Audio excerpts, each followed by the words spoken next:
네, 안녕하세요. 시청자 여러분. 자, 미래도시 포럼 다시 찾아왔는데요. 우리가 이제 3회까지 하고, 그 다음에 지금 이제 이어서 4회를 하는데, 아마 앞으로는 이제 계속 이렇게 할 수 있을 것 같고요.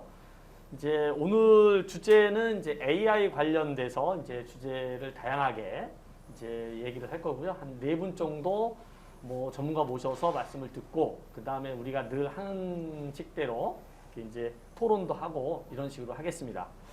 아마 이제 4분이 오늘 좀 강의를 하시기 때문에 조금 지루해 할 수도 있는데 워낙 그 중요한 또 재미있고 이런 주제를 가지고 할 거기 때문에 뭐 더군다나 우리 땡귀지 또 이렇게 장점이 있잖아요. 우리 시청자분들이 직접 또 참여까지 해주시니까 뭐 이렇게 2시간 훌쩍 지나갈 것으로 생각되고요.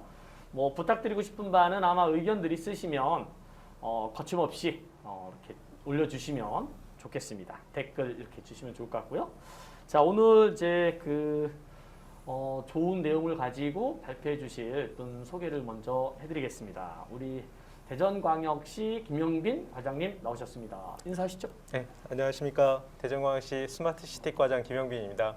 오늘 저희 대전시의 인공지능 육성 전략에 대해서 말씀드리고 좋은 말씀 많이 들으려고 나왔습니다. 감사합니다. 예, 감사합니다. 자, 바로 옆에 이제 저 기준으로 왼쪽이 있죠? 자, 카이스트 이도헌 교수님 나오셨습니다. 인사하시죠? 네, 안녕하세요. 카이스트 바이오민 뇌공학과의 이도헌 교수입니다. 저는 오늘 AI와 헬스케어라는 주제로 짧게 말씀을 드리려고 하는데요. 저는 무엇보다도 이 코로나 때문에 이렇게 여러모로 사회가 힘든데 대전에서 이런 환경으로 또 이렇게 우리가 포럼을 할 수 있다는 게 굉장히 오늘 산뜻하고 여기서 좀 좋은 내용들이 논의될 수 있으면 좋겠다는 기대를 가지고 있습니다. 감사합니다. 감사합니다. 자, 그 다음에 이제 에투리의 이유철 박사님 나오셨습니다. 안녕하세요. 한국전자통신연구원의 이유철입니다.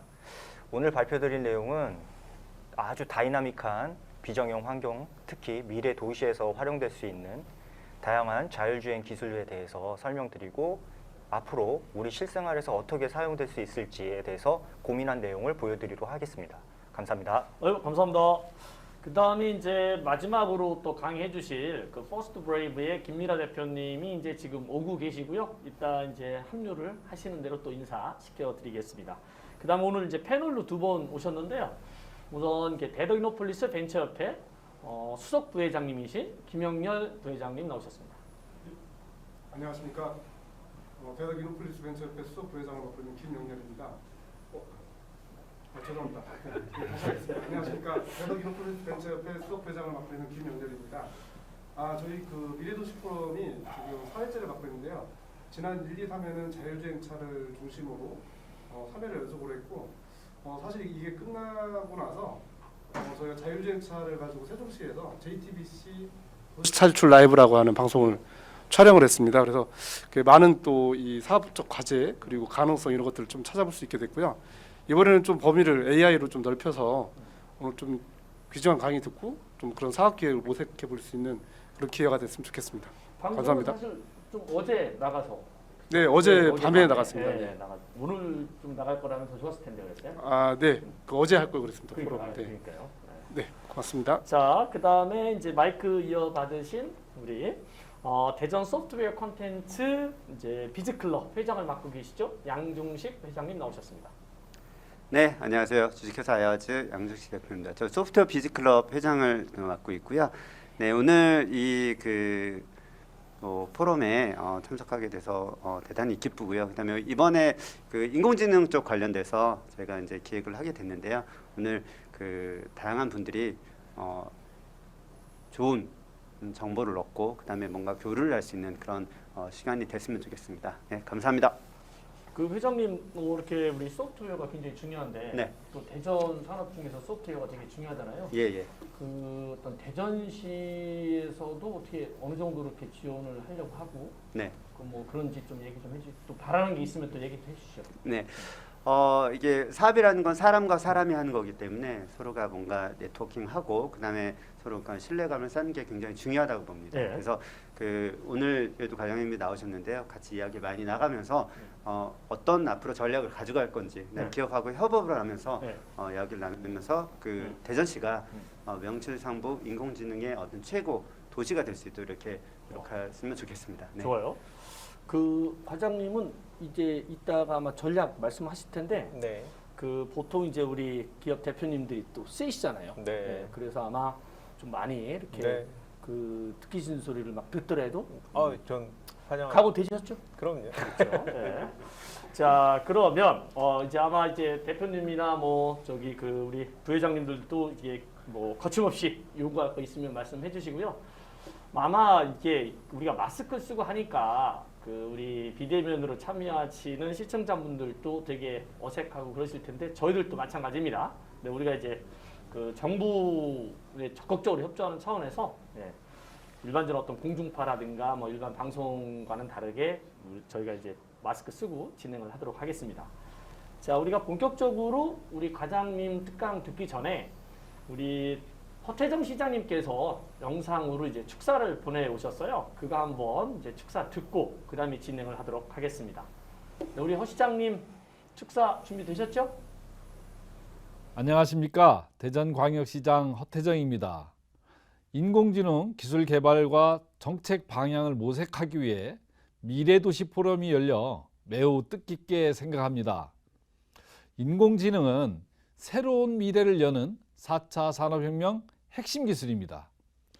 우리 시는 인공지능 분야를 집중적으로 육성해 경제 혁신과 스마트 도시 구현을 위해 최선을 다하고 있습니다. 새로운 산업 발굴과 좋은 일자리 창출, 그리고 지능형 미래도시 실현으로 시민의 삶은 더욱 풍요로워집니다. 하지만 급격한 4차 산업혁명 시대의 전환으로 혼란이 발생할 수도 있습니다. 이에 우리 시는 일자리 혼란과 디지털 소외 등 사회적 충격을 최소화하기 위해 안전망 구축에도 최선을 다하겠습니다. 고맙습니다.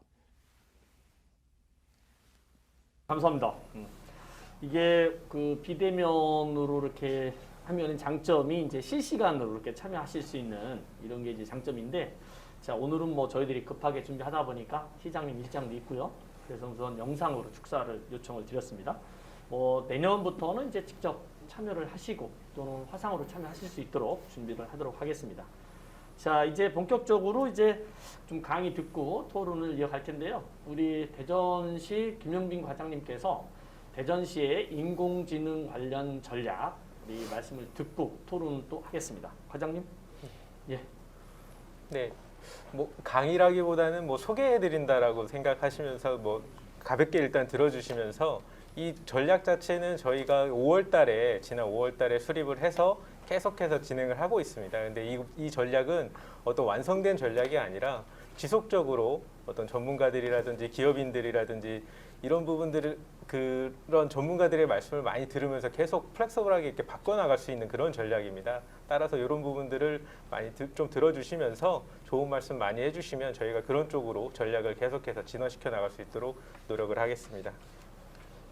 네, 간단하게 추진 배경부터 전략 및 과제 그리고 주요 사업 관련된 부분을 준비를 해왔는데, 일단은 저희가 AI 융합연구 혁신센터를 중심으로 한 어떤 기반 인프라 구축, 그리고 AI 인재 양성, 그리고선 이제는 AI를 산업과 기업에 적용시킬 수 있도록 하려고 하는 그런 노력들 중심으로 간략히 말씀을 드리겠습니다.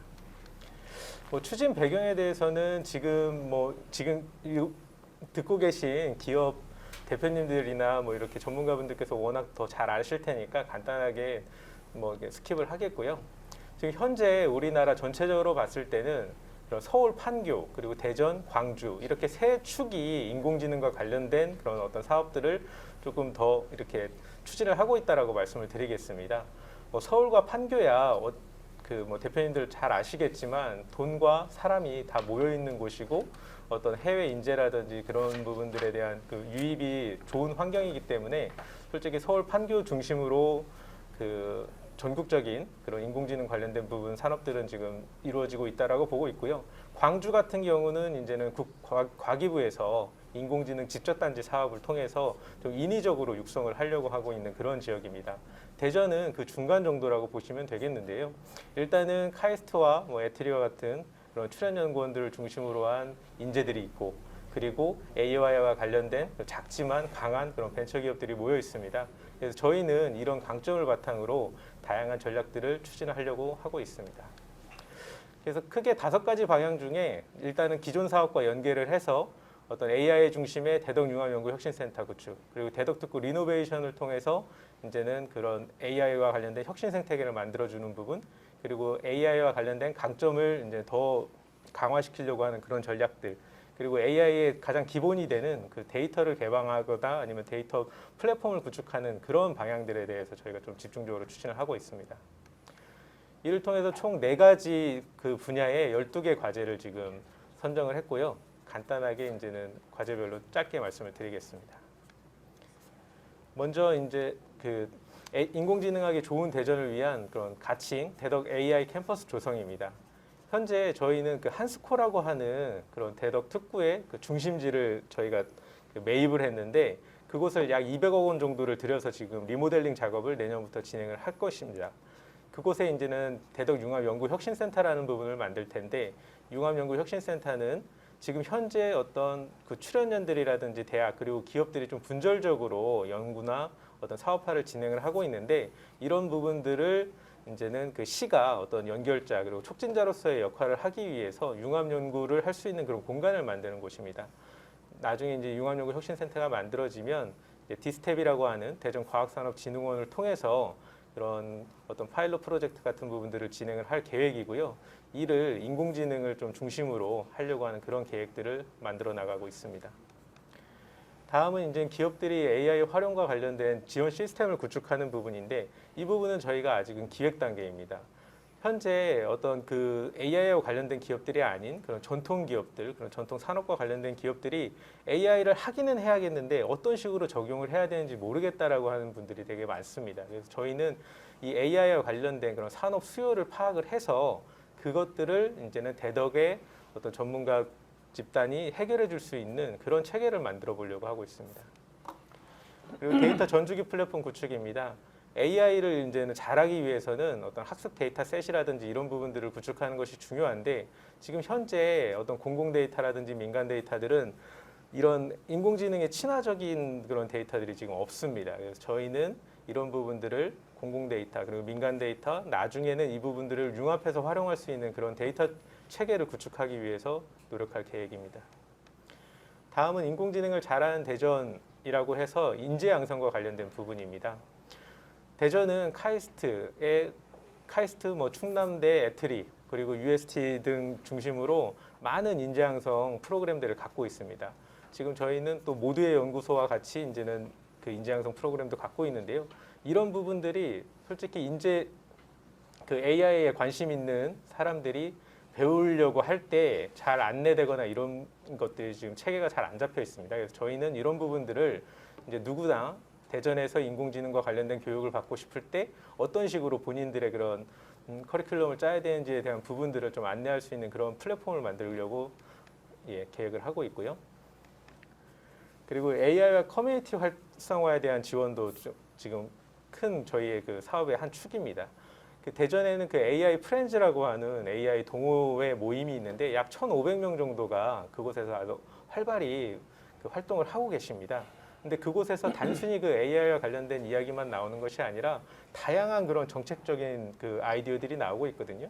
저희가 최근에 그 AI 플러스 X 7대 그 프로젝트 중에 하나인 그 복제품을 선별하는 그런 프로젝트를 관세청이랑 같이 진행한 부분이 있는데 그것도 이 AI 커뮤니티에서 아이디어가 나와가지고 대전시와 연결을 통해 가지고 대전이 이제 공모 사업을 딸 수 있게 되는 그런 계기가 됐었습니다.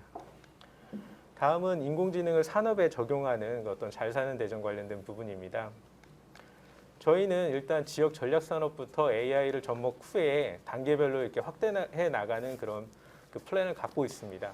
현재 뭐 바이오라든지 드론, 로봇과 관련된 부분에 인공지능을 좀 적용해서 약 저희가 파악하기로는 한 20개 정도의 그런 사업들을 진행을 하고 있는데 아직은 초기 단계입니다. 그래서 그 기업 대표님들이 보시기에는 정말 부족한 부분이 많은 부분들이고요.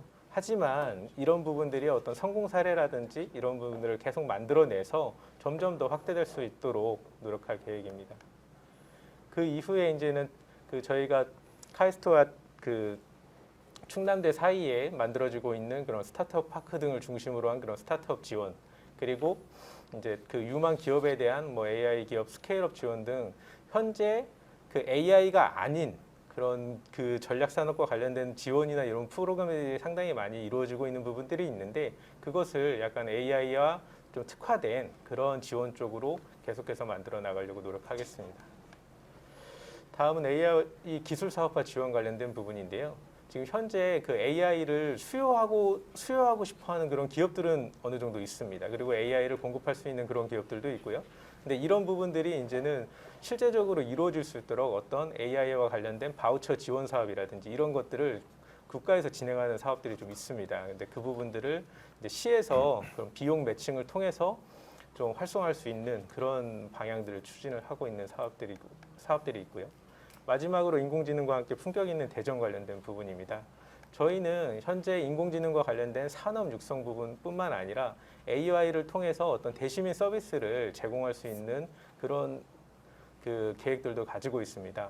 에트리와 저희가 TF를 구성해서 약 12개 과제를 발굴하기도 하고, 그 중에서 약 3가지 정도를 지금 추진하고 있기도 한데, 이런 식으로 현재 기존의 행정 서비스를 이제 인공지능을 통해서 더 개선하는 그런 시범 사업들을 지속해서 나갈 계획입니다. 그리고 마이데이터 기반 뭐 시민행정 서비스 같은 부분들도 지금 시범적으로 키스티와 같이 진행을 하고 있고요.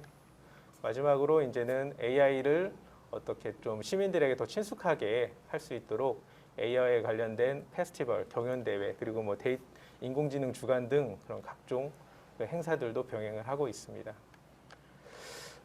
예, 그 다음으로는 저희가 뭐 이렇게 진행하고 있는 그런 사업들 그리고 예시들을 준비를 했었는데, 시간 관계상 다양한 사업들을 하고는 있는데 시간 관계상 여기까지 설명을 드리고 마치도록 하겠습니다. 네, 감사합니다. 예, 과장님, 수고하셨습니다. 뭐 이렇게 굉장히 열심히 이렇게 하시는 그런 어떤 사업들을 소개를 해주셨는데요. 보통 이제 우리가 뭐 이렇게 일방적으로 이렇게 막 그 대전시가 얘기하는 대전시가 하고 있는 거를 소개하고 이제 그러면 이제 뭐 재미없으니까 우리가 비대면으로 우리 시청자분들의 어떤 의견도 물어보고 막 이제 그런 과정을 거쳐요. 그 땡기지의 가장 큰 장점이 양방향 그 인터랙션이라서. 근데 그 전에 우선 패널로 이렇게 나오신 분들이 뭐 물어보거나 그 의견 있으면 얘기를 갖는 그 정도 그 시간도 갖고요. 그 전에 이제 마침 막 우리 그 퍼스트 브레이브의 김민희 대표님이 막 오셨어요. 네, 그래서 뭐 인사를 한번 하시고 그 다음에 진행을 하도록 하겠습니다. 인사 한번 하시죠, 간단하게. 네. 카메라 보고 얘기를 해야 돼요. 예, 그렇죠. 네네. 네, 안녕하십니까. 저는 퍼스트 브레이브 코리아의 김미라입니다. 그 현재 저작권 관련된 모니터링 회사로서 지금 한국의 컨텐츠를 중국에 소개하고 저작권 보호 단속을 위한 업무로 지금 각 방송사와 기타 웹툰 회사, 게임 회사 등 이제 여러 한국 컨텐츠를 대상으로 하는 지금 빅데이터 기반의 그 인공지능 모니터링 시스템에 얹혀서 저희가 지금 관리를 하고 있는데, 오늘 이 자리를 빌어서 또 다른 분야에서는 어떤 식으로 그 이런 지금 기술적인 부분에서의 인공지능 시스템이 이어지고 있는지 한번 저도 잘 보고 활용할 수 있는 게 있는지 한번 같이 참석해 주신 전문가 분들 통해서 한번 공부를 좀 해보는 시간이 됐으면 합니다. 예, 감사합니다. 잘 오셨고요. 자, 오늘 그 우리 김영빈 과장님께서 대전시가 지금 추진을 하고 있고 또 앞으로 추진하려고 하는 그런 사업들에 대해서 이렇게 말씀해 주셨는데, 우선 우리 저기 소프트웨어 회장님, 뭐 이렇게 비즈클럽 회장님도 나와 계시고, 그 다음에 이제 그 우리 김영열 회장도 나오셨는데, 우선 회장님부터 우리 대전시 어떤 정책과 그다음에 방향 뭐 그런 거에 대해서 이렇게 의견 한번 주시고, 기업체 입장에서 봤을 때 이런 게 오히려 굉장히 중요한데 뭐 이런 건 빠졌다나 뭐 그런 거 있으면 좀 이 기회에 말씀 좀 해주시죠. 네, 오늘 이전에도 한번 듣긴 했는데요. 오늘 굉장히 나름대로 전략적으로 잘 잡으신 것 같습니다. 저희 기업의 입장에서 봤을 때는 지금까지 그 기업 대전에 있는 기업들이 대전시에서 뭔가 사업을 할 때 얼만큼이나 그 파급력 있게, 그다음에 여기서 뭔가 발판을 해서 또 전국으로 또는 글로벌하게 뭔가 나갈 수 있는 이런 것들이 있어야 되는데 이걸 대전시를 어떻게 서로가 협업을 해서 할 건지 이런 거에 대해서 그동안 좀 부족함이 꽤 있었거든요. 그래서 그런 부분들을 어떻게 해줄까? 아까 그 글로벌 테스트베드나 테스트베드 쪽이나 아니면 실증 사업 쪽에 기업에 하고 같이 협업하는 그 모델이 됐으면 굉장히 좋겠다. 그다음에 또 하나는 그 대전에 하면은 굉장히 대표적으로 있는 것 중에 하나가 카이스트가 있고 연구단지가 있다는 이런 굉장히 좋은 그 장점을 가지고 있습니다. 그러니까 이런 인력들을 같이 협업하고 활용할 수 있는 이런 체계를 구축하면 굉장히 좋을 거라고 판단이 됩니다. 네. 그 아까 저기 조금 전에 그 양 회장님께서 글로벌 테스트베드 말씀하셨는데 저희들이 오늘 포럼 막 시작하기 전에 이도훈 교수님께서도 이렇게 우리 과장님께 그 말씀하시는 거 살짝 들어보니까 뭐 이렇게 새로운 어떤 그 기술뿐만 아니라 어떤 그 상품 뭐 이런 거는 모든 전 세계에 있는 모든 것들이 대전시에서 제일 먼저 시작을 하면 제일 좋을 것 같다. 이런 게 이제 저희들이 잡는 글로벌 테스트 베드인 것 같은데 교수님 보시기에 뭐 양 사장님 얘기한 그 글로벌 테스트 베드 어떻게 보시는지요? 네, 저 적극적으로 공감을 하고요. 사실 제가 이제 그 외국 학자들한테 저희 카이스트를 찾아와서 이야기를 할 때마다 맨 처음 이야기하는 게 우리 대한민국 전체에서 이 대전 지역이 과학기술의 중심입니다. 네. 라고 이야기를 하곤 했어요. 그래서 저는 우리 대전이 과학기술 샌드박스 지역이 되어야 되지 않는가. 사실은 그런 생각을 해요. 예. 근데 샌드박스란 말이 얼핏 들으면 좋긴 하지만 좀 위협적이기도 합니다. 왜냐하면 특히 인공지능 같은 경우는 빅데이터나 여러 가지 문제들이 연관되어 있기 때문에 자칫 위험할 수도 있죠. 위험하다기보다는 그 부작용들이 있을 수도 있는 그런 거기 때문에 함부로 샌드박스는 할 수는 없는 거고 사회적인 합의가 좀 필요할 텐데 우리 대전이 안 된다고 하면 대전에서 대덕 특구만이라도 이 구성원들이 서로 어떤 합의를 좀 거쳐가지고 우리는 우리나라의 과학기술을 드라이브하는 그런 샌드박스, 테스트베드를 기쁘게 한번 해보자. 그렇게 할 수 있으면 좋겠다라는 생각을 하고 있습니다. 좋아요. 그 이제 다시 한번 우리 그 기업 입장에서 볼 때 우리 대전시 그 어떤 AI 정책 관련돼서 한번 여쭙고 싶은데 뭐 이렇게 아마 김민현 사장님 하실 말씀이 많긴 많을 텐데 먼저 우리 지금 얘기하고 있는 글로벌 테스트베드 이런 부분은 조금 더 늘 강조를 하셨잖아요. 아까 그 대전시 중에 뭐 인력 양성, 기술 사업화 여러 뭐 기반 구축도 있는데 시장 개척을 위한 그런 부분은 없는 것 같아요. 그래서 뭐 좀 글로벌 테스트베드 관련돼서 얘기 좀 해주시죠. 네, 지금 제가 뭐 다 알고 말씀드리는 건 아닌데 그 우리 대전에서 굉장히 그 집중적으로 했던 기술 사업화나 이런 것들을 보면 여전히 그런 게 있는 것 같아요. 우리 국산 기술을 사업화해서 우리 지역 업체를 키우자 이런 게 있는 것 같은데 사실은 이제 기술이라고 하는 게 서비스일 때 우리가 이걸 원료로 쓰는 거거든요. 서비스나 제품으로 나올 때. 그럴 때 우리가 적정 기술을 쓰게 되는 거지 최첨단 기술만 쓰는 건 아닌데 그 이제 너무 이제 기술 중심적인 드라이브가 좀 강해서 이 업체 수요가 굉장히 떨어지는 면이 있거든요. 그 반면에 이제 우리 자율주행 자동차나 이런 것들을 보면 세계적으로 혁신적인 어떤 자율주행차가 많이 돌아다니고 있는데 사실은 그런 것들을 대전에 있는 사람들이 볼 수가 없습니다. 그래서 우리가 그 기술과 서비스와 제품을 좀 분리해서 좀 볼 필요가 있는 것 같고 세계적인 혁신 제품들이 대전에서 많이 선보이면 거기서 영감을 얻고 거기서 또 기술 경쟁도 하고 할 것 같은데 우리가 가지고 있는 것만 우리 거에 테스트베드만 하겠다 그러면 굉장히 협소하고 좀 구수주의적으로 이렇게 보이지 않을까 좀 걱정되는 측면이 있습니다. 네. 그 유철관님 왜 이제 저희들이 흔히 이제 이런 얘기를 하는데 그 대전에 있는 기업들이 만든 거를 특히 소프트웨어라든가 아니면 AI 관련된 거다 그러면 애투리가 좀 써주면 가장 뭐 좋은 레퍼런스가 돼서 이 글로벌이 나가가지고 이렇게 좀 개척하기도 좋을 것 같은데 뭐 물론 특혜시비 뭐 이런 것도 있을 수 있겠으나 뭐 어떻게 가능한 얘기인가요? 저는 좀 거꾸로 생각하는데요. 예. 저희 이제 출연연이다 보니까 연구원에서 이제 국가의 지원을 받아가지고 이제 중소기업이나 이제 만들 수 없는 것들을 사실 고급 인력이 투입돼서 만드는 경우가 많습니다. 근데 이런 기술들을 사실 기술 이전에 가는 업체들을 자세히 살펴보면 대부분 판교에 있는 업체들이에요. 그러니까 이게 왜 대전에 있는 업체들은 컨택을 안 올까 그런 고민을 좀 많이 했어요. 자세히 살펴보니까 좀 그런 테스트 베드를 만든다고 하면 그런 인재들이 어떤 스타트업 할 수 있는 사람들이 모이고 서로에 대해서 많은 디스커션도 나눌 수 있고 쉐어링도 할 수 있고 서로 트렌드도 알아볼 수 있고 그런 것들이 잘 기반이 쌓아지면은 대학도 근교에 있는 카이스트도 찾아가고 충남대도 찾아가고 출연연도 찾아가고 그러면서 부족한 기술을 채우고 그러다 보면 업체들이 성장할 수 있는 기회가 충분히 있다고 저는 생각합니다. 우선은 뭐 대전에서 대전 기업이 만든 이런 어떤 서비스라든가 제품 뭐 이런 거에 대해서는 사실 그 적극적인 그런 건 없는 것 같아요. 예, 사실은 저희 연구원 입장에서도 네. 대전에 있는 업체 거를 좀 같이 일도 하고 싶고 위탁 과제도 주고 싶고 같이 공동 컨소시엄을 짜가지고 과제도 따고 싶고 한데 네. 사실은 이렇게 폭넓지가 못해요. 오케이. 네, 그게 좀 아쉽습니다. 자, 여기까지 한번 얘기 들어보고 우리 저기 참여하고 계시는 우리 기업 대표님들이나 우리 시청자분들 또 의견 있으시면 이렇게 글로 남겨주시면 저희들이 이제 소개도 하고 또 물어보실 거 있다 그러면 또 제가 대신해서 문의하도록 하겠습니다. 뭐 혹시 뭐 더 지금 얘기하실 거 있는가요? 예, 없죠 지금은. 그러면 우리 참여하시는 분들의 의견을 묻는 그런 과정으로서 자 설문 한번 가겠습니다. 첫 번째 설문은요.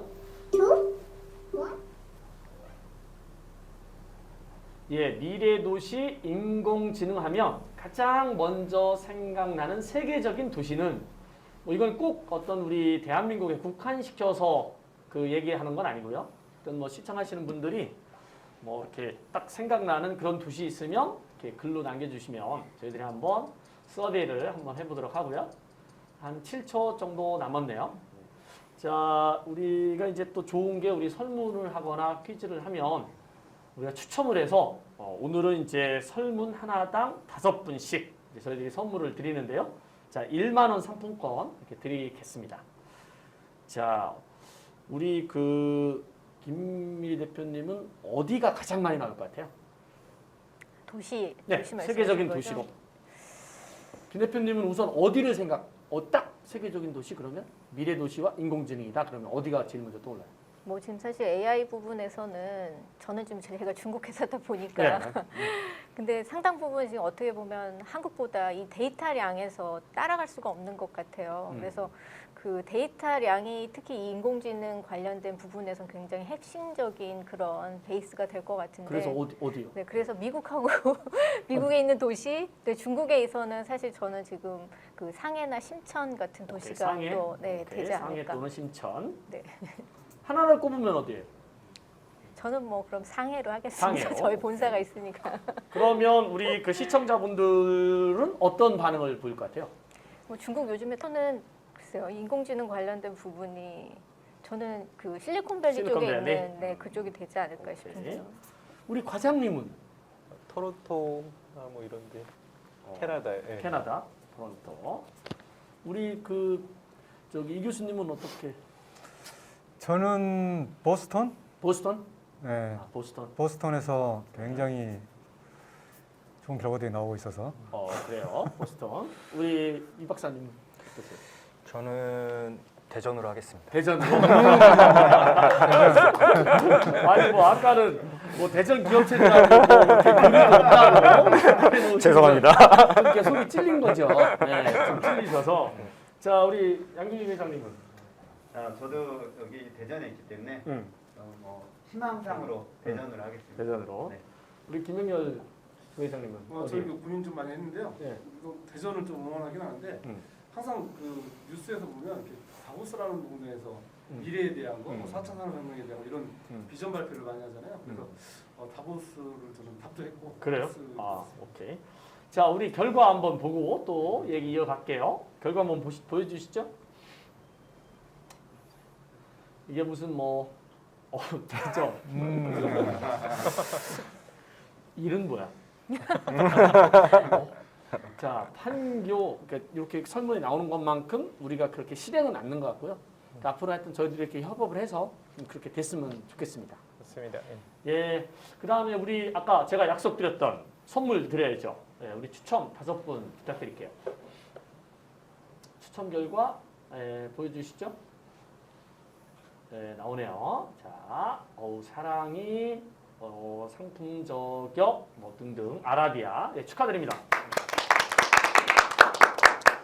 자, 이제 두 번째는 저희가 했던 뭐 굉장히 다양한 그 AI가 워낙 우리 그 산업과 생활 전반에 걸쳐서 이제 펀더멘털로 작용을 하기 때문에 이제 다양한 어떤 분야에 대해서 얘기를 좀 들으려고 이제 모셨는데요. 우리 이동 교수님께서 네, 또 말씀을 네. 좀 해주시죠. 네. 저는 이제 오늘 그 헬스케어와 나오네요. 인공지능 이런 주제를 들고 왔는데요. 사실 지금 많은 그 청중들이 대전에서 기업을 하시는 분들인 것 같습니다.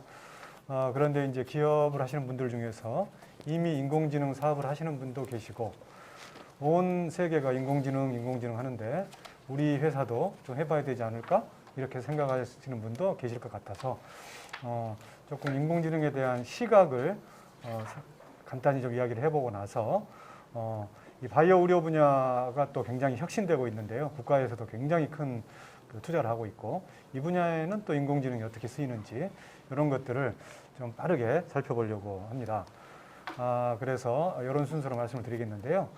먼저 어떤 기술이 인공지능이냐 아니냐 이걸 판단하는 게 쉽지가 않은데 사실은 이미 이 1950년에 이 오른쪽에 있는 이분이 이제 앨런 튜링이라는 분인데 이분이 튜링 테스트라고 하는 인공지능 시험 방법을 제안을 했어요. 물론 이제 비판도 좀 있습니다만은 간단히 이야기하면 어떤 프로그램하고 대화를 합니다. 그래서 이 상대방 프로그램이 인공지능인 사람인지 아닌지 구분할 수 없으면 그러면 이 프로그램은 이제 인공지능 수준을 갖췄다라고 하자라는 그런 이제 기준을 설정을 했어요. 그리고 나서 이제 이미 그 당시부터 그 강한 인공지능, 그러니까 스트롱 AI, 약한 인공지능 이런 구분들을 하기 시작을 하는데 이것 요새 상당히 미디어에도 많이 나옵니다.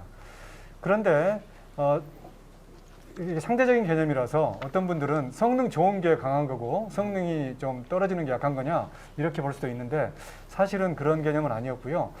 이 강한 인공지능은 아마 여러분들 그 터미네이터 시리즈 영화 기억나실 거예요.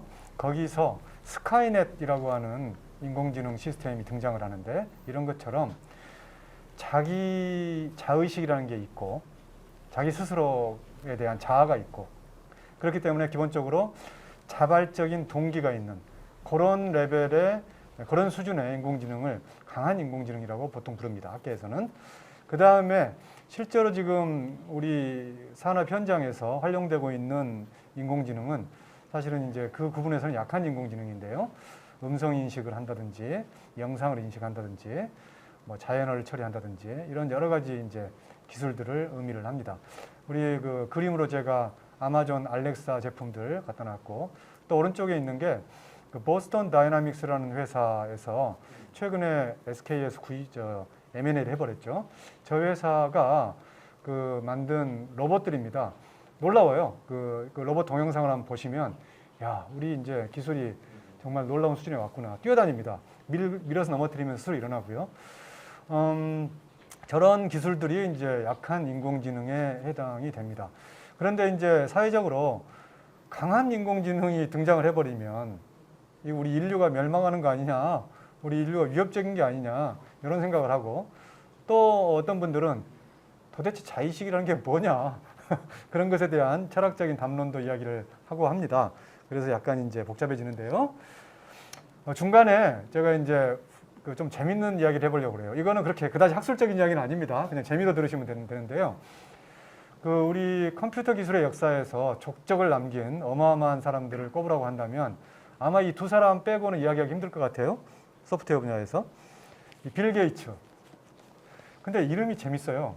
게이츠라고 되어 있는데 이 게이츠가 문이라는 뜻이기도 하지만 이 기술 분야에서는 이 오른쪽에 엔드 게이트, 오어 게이트 그림자가 그려놨잖아요. 저게 디지털 회로를 구성하는 기본 소자들입니다. 그래서 저런 게 이제 굉장히 많은 숫자가 반도체로 만들어져 있죠. 그래서 참 놀라워요. 어떻게 이름을 저렇게, 그러니까 자기가 지은 게 아니죠. 자기 그 조상이 게이츠였기 때문에 게이츠 집안의 빌이라는 사람이 저런 일을 했을까. 근데 자기 한 명이었으면 우연이라고 보는데 한 명 더 있어요. 그 레리 페이지라는 사람은 세르게이 브린과 함께 구글을 창업한 사람입니다. 이 친구 두 명이 이제 페이지 랭크라는 알고리즘을 만들었는데 저게 이제 놀라운 검색 성능을 줬었고 저것이 이제 구글의 스타트 포인트가 되죠. 그래서 저것도 신기하죠? 이름이 페이지예요. 이름이 페이지. 수많은 이름이 있을 텐데 페이지, 웹페이지. 그래서 놀라운데 근데 재밌는 게 하나가 발견이 됐어요. 다음 슬라이드에 보면 이안 굿펠로우라는 친구는 지금 애플에 있는데요.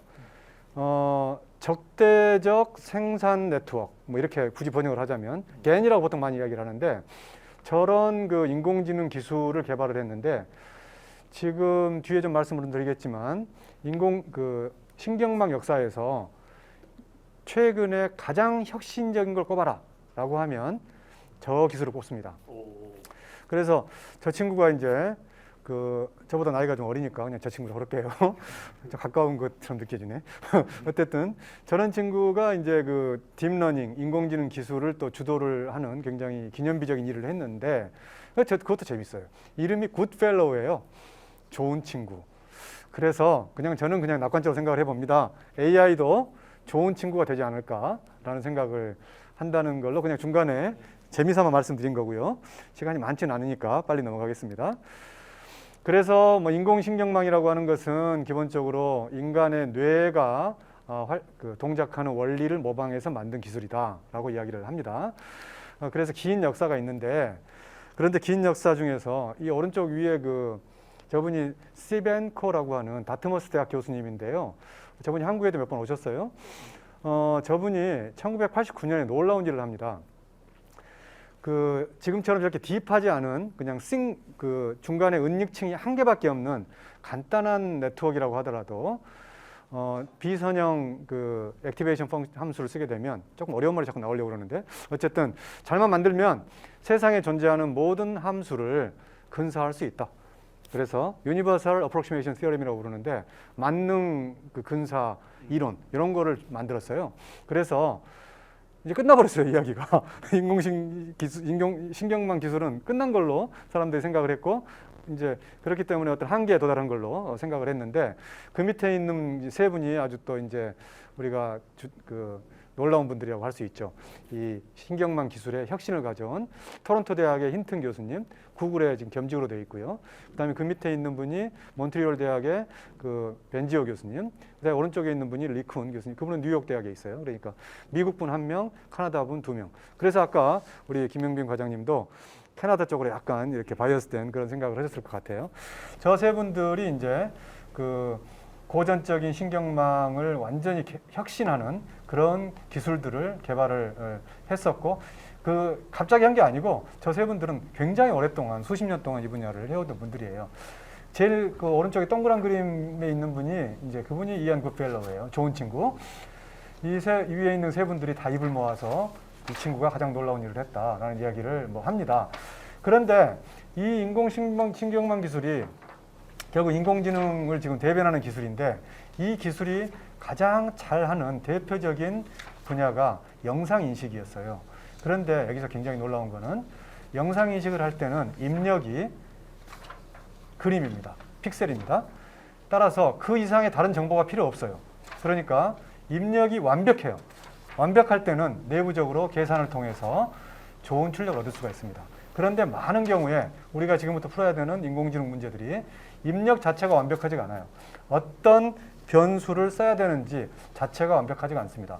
그래서 사실은 딥러닝이 처음 주목을 받았을 때, 이제 입력 변수를 결정하는 기술, 소위 말해서 피처 엔지니어링, 이거는 끝났구나라는 생각을 했었어요. 영상인식에 한해서는 맞습니다. 제가 봤을 때. 그런데 여전히 저런 것이 앞으로도 더 필요한 것 같아서 우리가 기술적으로 해결해야 될 문제가 많이 남아있다.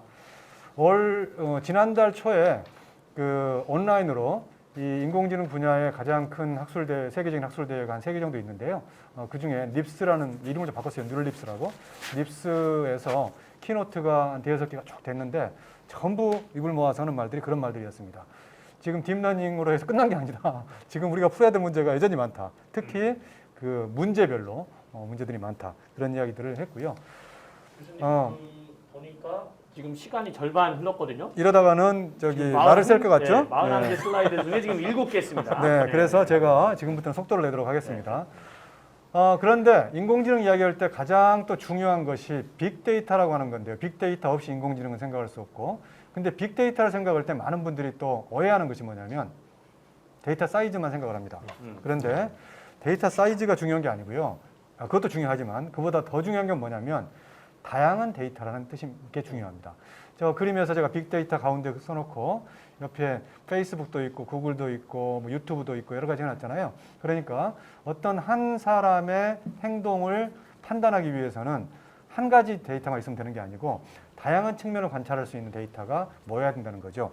오른쪽에 있는 그 헬스케어 분야의 빅데이터를 이야기를 할 때도 어떤 사람의 건강 상태를 알아내고 또 할 때도 한 가지 지표로 될 수 있는 것이 아니고 병원 정보, 또 약국 정보, 그 사람의 운동 정보 이런 모든 정보들이 한꺼번에 어우러져야 된다는 거고 그런 정보들을 어떻게 가져올 거냐 그런 정보들이 잘 왔을 때 그 다음에 이제 저런 딥러닝 기술이 기가 막히게 분류를 해서 판단을 해내는 거죠.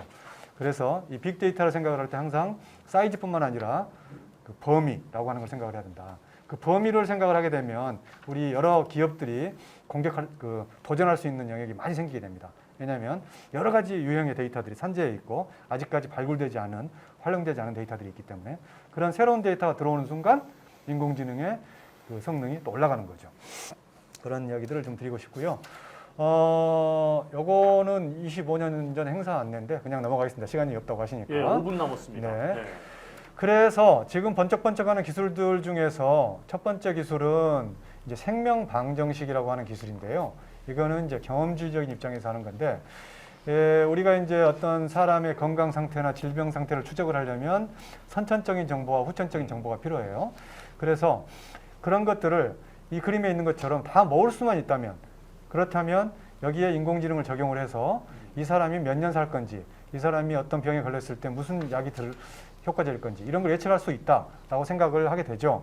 그래서 저런 수식을 생명방정식 F라고 부르겠습니다. 너무 학교 교수가 나와서 지금 이상한 강의처럼 하고 있다라고 생각이 되실지 모르겠지만 굉장히 특이한 이야기들을 지금 현실적인 이야기를 드리려고 해요. 그래서 선천적인 데이터는 뭐 이런 단일 염기 다양성 이런 것도 있고 구조적인 다양성 이런 것도 있고 이런 걸 알아내는데 비용이 최초에 한 3조 들었던 것이 지금은 100만 원 단위로 떨어졌다라고 하는 이야기. 이런 거 이렇게 이런 걸 이용해서 수많은 그 유전형과 그 사람의 특징에 대한 연관 연구가 많이 이루어지고 있다는 이야기. 그런 연구들은 질병에 대한 민감성 같은 그런 거 이외에도 정치적인 의사결정, 경제적인 의사결정 이런 것까지도 유전자의 역할이 있지 않을까라는 그런 연구들이 많이 이루어지고 있다고 하는 거 이런 것들이 있고요. 이건 선천적인 거고 후천적인 것도 이제 굉장히 다양한 정보들이 있습니다. 그래서 이런 정보를 다 모을 수만 있다면 좋겠는데 모으고 있어요. 어디에서? 저거는 미국의 All of Us라는 프로젝트인데요. 그 미국 사람들 100만 명의 유전자 정보와 생활 정보를 다 모으겠다는 프로젝트입니다. 영국도 하고 했어요. 지금 지노믹스 잉글랜드라는 프로젝트인데 여기 영국은 좀 험불하게 시작을 했어요. 10만 명 하겠다라고 해서 했는데 우리나라도 하고 있습니다. 우리나라도 국가바이오 빅데이터라고 해서 지금 이미 시범 사업이 진행이 됐고요. 그 다음에 예타를 지금 하고 있기 때문에 예타를 지금 기획하고 있기 때문에 아마 내년쯤에는 굉장히 큰 규모로 저 사업이 벌어질 건데 저런 사업에 대전에 기업을 하고 계시는 여러 CEO들이 관심을 좀 가지시고 들여다보시면 굉장히 큰 일들이 벌어지고 있기 때문에 기회들이 있지 않을까 생각이 되고요. 그 다음에 이제 약간 다르게 합리주의적인 관점에서 혁신시키고 있는 것이 컴퓨터 가상인체인데 이게 무슨 이야기냐면 사람 몸을 컴퓨터로 모델링을 한다는 겁니다. 이것도 준비된 내용은 많지만 빨리빨리 지나갑니다.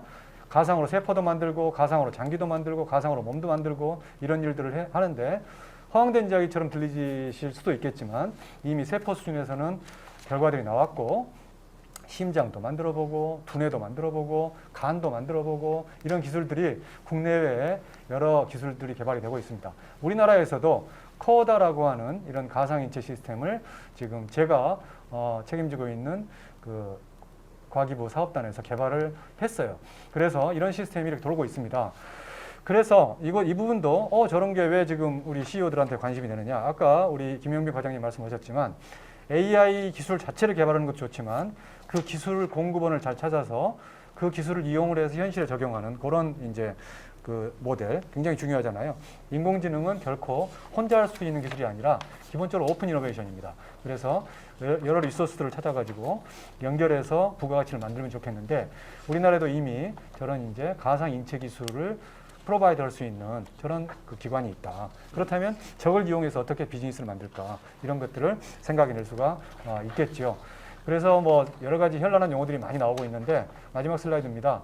앞으로 어떻게 바이오브레오 분야가 혁신될까 이런 거를 미리 아시고 싶으시면 1997년에 나온 가타카라는 영화에 있는 내용이 지금 이제 한 30여 년 흘러가지고 대부분 현실화됐죠. 2010년에 나온 엘리시움을 보시면 2033년에 어떻게 될까 예측하시기가 쉽지 않을까 그런 생각이 들어서 마지막에 슬라이드로 저걸 보여드렸습니다. 네. 그래서 안 교수님이 처음에 말씀하신 시간 그대로 썼어요. 지금. 더 하진 않았습니다. 감사합니다. 아니 뭐 이렇게 빨리빨리 넘어가시면서도 굉장히 핵심 키워드들을 말씀하셔서 뭐 잘 이해가 됐고요. 사실은 워낙 그 재밌어서 뭐 더 많이 드리고 싶고 막 그랬었는데 다음 기회에 한번 특강으로 이렇게 하셔도 좋을 것 같고요.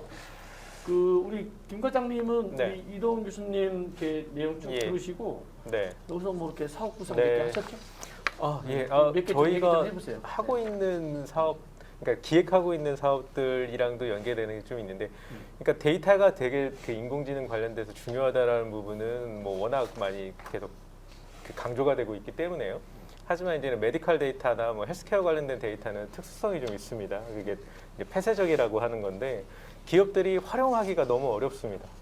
그러니까 병원들이 갖고 있는 정보라든지 아니면 뭐 심평원들이 갖고 있는 정보들을 일반 기업들은 활용을 할 수가 없거든요.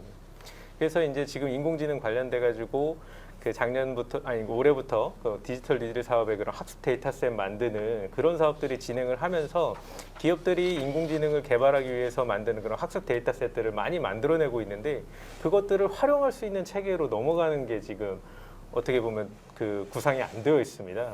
그래서 저희가 그 지역에서 그런 거 관련된 이제 뭐 교수님들이라든지 이런 부분들이 있는데 그런 폐쇄적인 데이터들을 어떻게 기업들이 활용을 해서 서비스로 넘어갈 수 있을지 그런 체계를 만드는 거를 저희가 한번은 고민을 해보자. 지금 복지부를 통해서 뭐 서울에 있는 몇몇 대형 병원들을 중심으로 일부 그런 부분들이 이루어지고 있긴 하지만 그게 어떤 딱 특정한 병원에 대한 부분인 거지 이렇게 일반적으로 이렇게 활용할 수 있는 그런 체계들은 아닙니다. 그래서 저희는 어떤 중간 조직을 통해서 그런 데이터들이 어떤 개인정보라든지 이런 부분들을 좀 걱정하지 않고 기업들은 활용할 수 있는 그런 체계를 만들기 위한 기획들을 좀 하고 있는 것들이 좀 있습니다. 뭐 저는 그 어떤 아까 저 이도훈 교수님이 이렇게 말씀하셨던 국가바이오 빅데이터 예타 사업 요거를 좀 언급하실 줄 알았는데 그런 얘기 안 하셔서 이 교수님이 좀 팁 좀 주시죠. 이제 어떻게 내년부터는 어마어마하게 막 그 굵직굵직한 예타 사업이 막 쏟아져 나올 건데 그 대전에서 이제 그렇습니다. 어렵지 않게 따오려면 어떻게 해야 돼요? 어떻게 하면 어렵지 않게 따올지 그것까지 잘 모르겠고요. 그러니까 이제 그 사업이 과기부를 포함해서 보건복지부, 산자부 등 여러 이제 범부처 사업으로 기획이 됐고 중앙 정부에서 지금 계속 진행을 하고 있기 때문에 아마도 이제 지방 그 자치단체에서 접근하는 데는 뭐 막는 것은 아니겠지만 기획에 직접적으로 참여하지 않고 있기 때문에 약간 시차가 있을 수는 있겠습니다. 그런데 사실은 이제 대전에는 카이스트가 있고 또 여러 그 생명공학연구원이라든지 이런 연구소들이 있잖아요. 거기 있는 연구자들이 그 기획에 참여를 하고 있어요. 그래서 그 통로를 통해서 서로 유기적으로 협력을 해서 어떻게 진행이 될 거고 어떤 과제들이 나올 거고 이런 것들을 예측할 수 있다면 그러면 대전에서 기업하시는 여러분들이 좋은 기회를 찾을 수 있지 않을까 그렇게 생각이 됩니다. 과장님 뭐 이렇게 팁을 조금씩 주시긴 하네요. 그게 그 아까 전에 그 폐쇄적이라고 하는 말이 그 정보 자체가 나갈 수가 지금 없거든요. 그렇기 때문에 기업들이 와가지고 그걸 정보를 활용을 해야 되는데 그렇기 위해서는 가까이 있는 게 무엇보다도 유리하겠죠. 그래서 지금 교수님께서 되게 좋은 말씀 많이 해주셨는데 이게 어떤 식으로 좀 진행되는지에 대해서 조금 더 자문을 들으면서 대전에 제일 있는 기업들이 그거를 유리하게 활용할 수 있도록 하는 방법을 좀 찾아보겠습니다. 뭐 이번 주 수요일이라고 아까 과장님 말씀하셨는데 이제 동원그룹 그 네. 명예회장 김재철 명예회장님께서 이제 500억을 그것도 사재로 네. 그래서 이제 카이스트에 기부를 했죠. 네. 뭐 이제 그런 것들도 우리가 이제 인력 양성을 하면서 그렇게 큰 사업을 따오면 좋을 것 같으네요. 네, 그렇죠. 저희로서는 너무나 감사한 일이고요. 그러면서 큰 책임감도 사실은 느낍니다. 사실은 이제 한 20여 년 전에 또 정문술 회장님이라는 분이 네. 그 200억, 515억 원을 두 번에 걸쳐서 네. 기부를 하신 적이 있어요. 사실 그걸로 해서 네. 저희 학교에 이제 바이오민 뇌공학과라든지 미래전략대학원이 만들어졌는데 지금 이번에 또 회장님, 그 김재철 회장님께서 너무나 고마운 기부를 하셔가지고 지금 구성원들은 상당히 흥분하고 있습니다. 이걸 어떻게 네. 잘해서 정말 좋은 성과를 낼까? 좋습니다. 그 우리 이제 그 이동 교수님 말씀 들으셨는데 아마 그 시청하시는 분들이 또 이렇게 궁금하고 막 그런 거 있을 수 있을 것 같아요. 하여튼 아까도 말씀드렸던 것처럼 이렇게 문자로 댓글로 남겨주시면 저희들이 소개를 하는데 지금 보니까 자료 같은 경우는 뭐 저희들이 당연히 그 오픈해서 이렇게 드리고요. 그 다음에는 또 뭐가 있죠? 현실적 적용, 그다음에 뭐 뱀파이어가 되는 걸까요? 뭐 이런 말씀도 있으시고요. 네. 하여튼 전반적으로 보면 자료에 대해서 관심이 많은데 그 교수님 저희들이 자료 이렇게 공개도 괜찮은 거죠? 어떻습니까? 그렇게 하셔야죠. 예. 땡기지 예. 그 플랫폼으로 그렇죠. 자동으로 되는 거 아니겠습니까? 예. 네.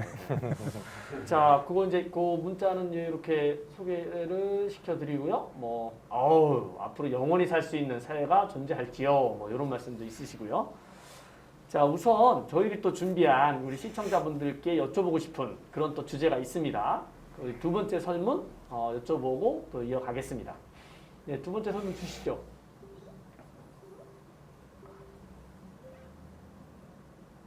자, 자신의 신체를 모사한 가상인체 시스템이 있다면 가장 먼저 물어보고 싶은 질문 분야는 무엇인가요?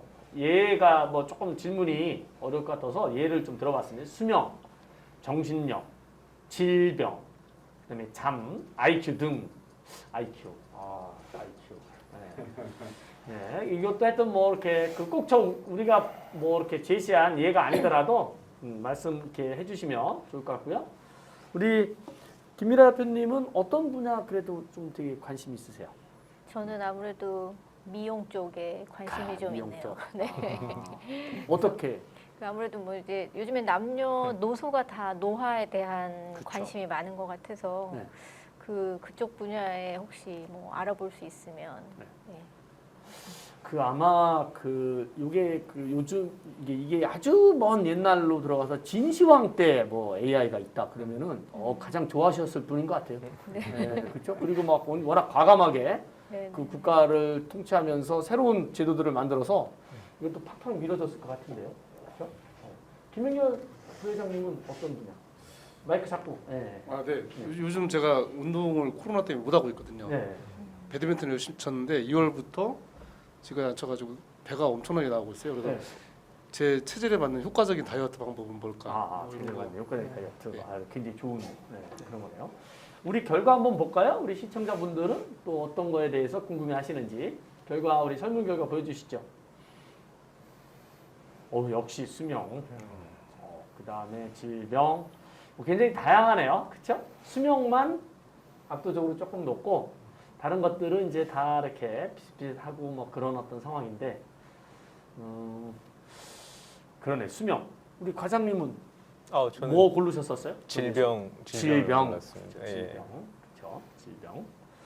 자, 이제 두 분 또 특강이 있어서 또 이렇게 이 과제에 관련돼서 이렇게 여기까지만 하는데 당연히 이제 추천. 5분 역시 추천 드리고 넘어가겠습니다. 추천 결과 주시죠. 5분. 리부터 이제 체리체리까지 축하드립니다. 네. 저희가 이제 이거는 바로 핸드폰으로 이렇게 쏴드리니까요. 생각보다 재밌네요. 이거. 그렇죠? 네, 재밌습니다. 네. 사실은 이제 이렇게 훨씬 더 이렇게 좀 재밌게 또 네. 할 수 있는데 저희들이 이제 4분이면 조금 많긴 해요. 네. 뭐 카이스트에서도 많이 활용 한번 해보시죠. 이게 땡기지 네, 플랫폼. 땡기지 프로그램. 아주 재밌는 것 같습니다. 네, 좋습니다. 자, 이번에는 우리 그 애투리에서 이유철 박사님께서 자율주행과 관련돼서 이렇게 얘기를 해주시겠습니다. 안녕하세요. 저는 한국전자통신연구원의 유철입니다. 제목이 비정형 환경, 되게 어렵죠. 근데 영어를 보시면 다이나믹한 어떤 환경이라고 보시면 될 것 같습니다. 거기에서 이제 다양한 우리가 미래 도시라고 하면 뭐 아파트도 있을 테고 뭐 산업 현장도 도시에 속하죠. 그런 곳에 사용할 수 있는 아주 스페시픽한 자율주행 기술에 대해서 좀 설명을 드리려고 합니다. 우선 자율주행이라는 것 자체가 어떻게 보면 내비게이션입니다. 내비게이션이라는 건 하나의 목적지로부터 다른 목적지로 이동을 하는 데 있어서 뭐 제어를 한다든지 상태를 살핀다든지 하는데 초점을 둔 연구라고 보시면 될 것 같아요. 근데 이러한 내비게이션 기술이 인류 역사하고 상당히 밀접하게 관련이 있습니다.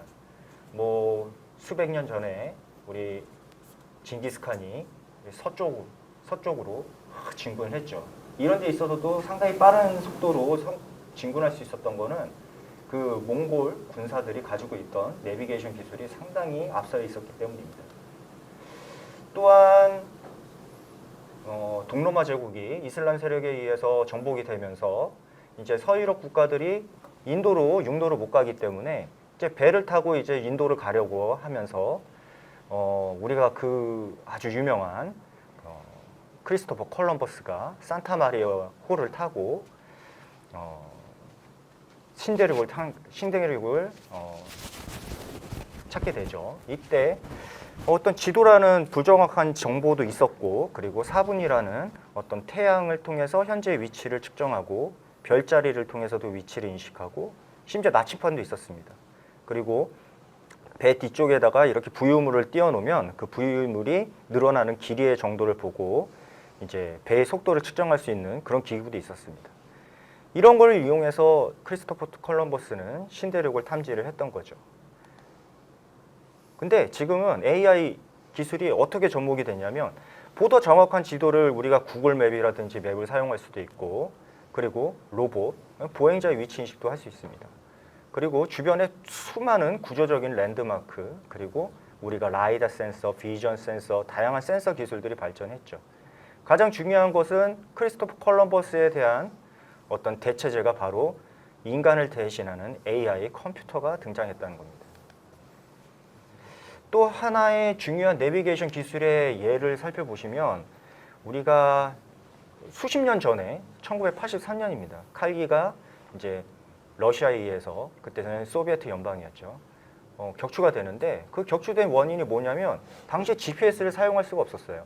그래서 이제 칼기 0075가 이제 앵커리지, 뉴욕을 출발해서 앵커리지에서 급유를 받고 돌아오는 길에 이렇게 조종사가 이렇게 섬을 봅니다. 이렇게 섬을 봐서 저게 미국 섬이 한 여기쯤에 왔구나 하고 이제 방향을 틀어서 오게 되죠.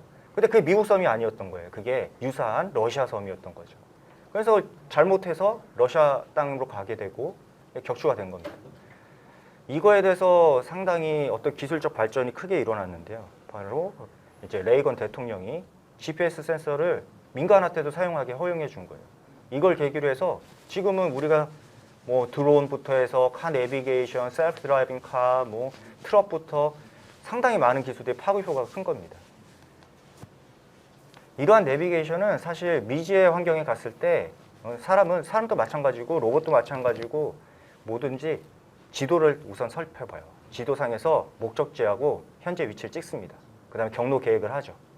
그 다음에 경로에 따라서 따라갑니다. 가다가 막혔어? 공사 중이야? 그러면 다른 경로 인식해서 다른 경로를 생성해내고 이런 방식이 됩니다. 이 중에서도 제가 좀 전공한 분야는 지도 작성하고 위치 인식이에요. 왜냐하면 이 분야가 돼야지 다른 나머지도 원활히 될 수 있기 때문에 이런 쪽에 좀 연구를 해보았습니다. 이제 슬램이라는 기술이라는 용어가 많이 나오는데요. 이건 이제 사용자가 어떤 지도를 작성하면서도 위치를 같이 추정하는 기술이라고 보시면 될 것 같습니다. 주요 원리는 로봇도 마찬가지고 사람도 마찬가지고 어떤 피처를 찾아요. 어떤 여기에 코너가 있었네. 그럼 A라는 코너가 있었습니다. 그 코너를 딱 살펴봤더니 내가 좀 눈이 흐릿하게 잘 안 보여요. 그러면 그거에 대한 오차를 저희가 이제 타원으로 표현을 했고요. 그러다가 B라는 또 코너를 찾게 돼요. 그럼 B라는 코너를 봤는데 내가 여태까지 온 거에 대한 오차가 또 누적이 돼요. 그리고 눈이 잘 흐리니까 그게 좀 더 커지겠죠. 그러다가 A라는 코너에 다시 왔습니다. 그러면 내가 왔던 길이 이렇게 추적을 해보면 이 길이었구나. 바로 룩 클러저가 일어났다고 합니다. 이 룩 클러저가 일어나면서 기존에 쌓여있던 오차들을 쭉 줄여줄 수 있는 기술이라고 보시면 돼요. 이러한 슬램 기술을 제가 그래도 여기 앉아있는 분들보다는 연배가 좀 어리기 때문에 그렇게 오래 연구하지는 않았는데요. 저도 시행착오를 상당히 많이 겪었습니다.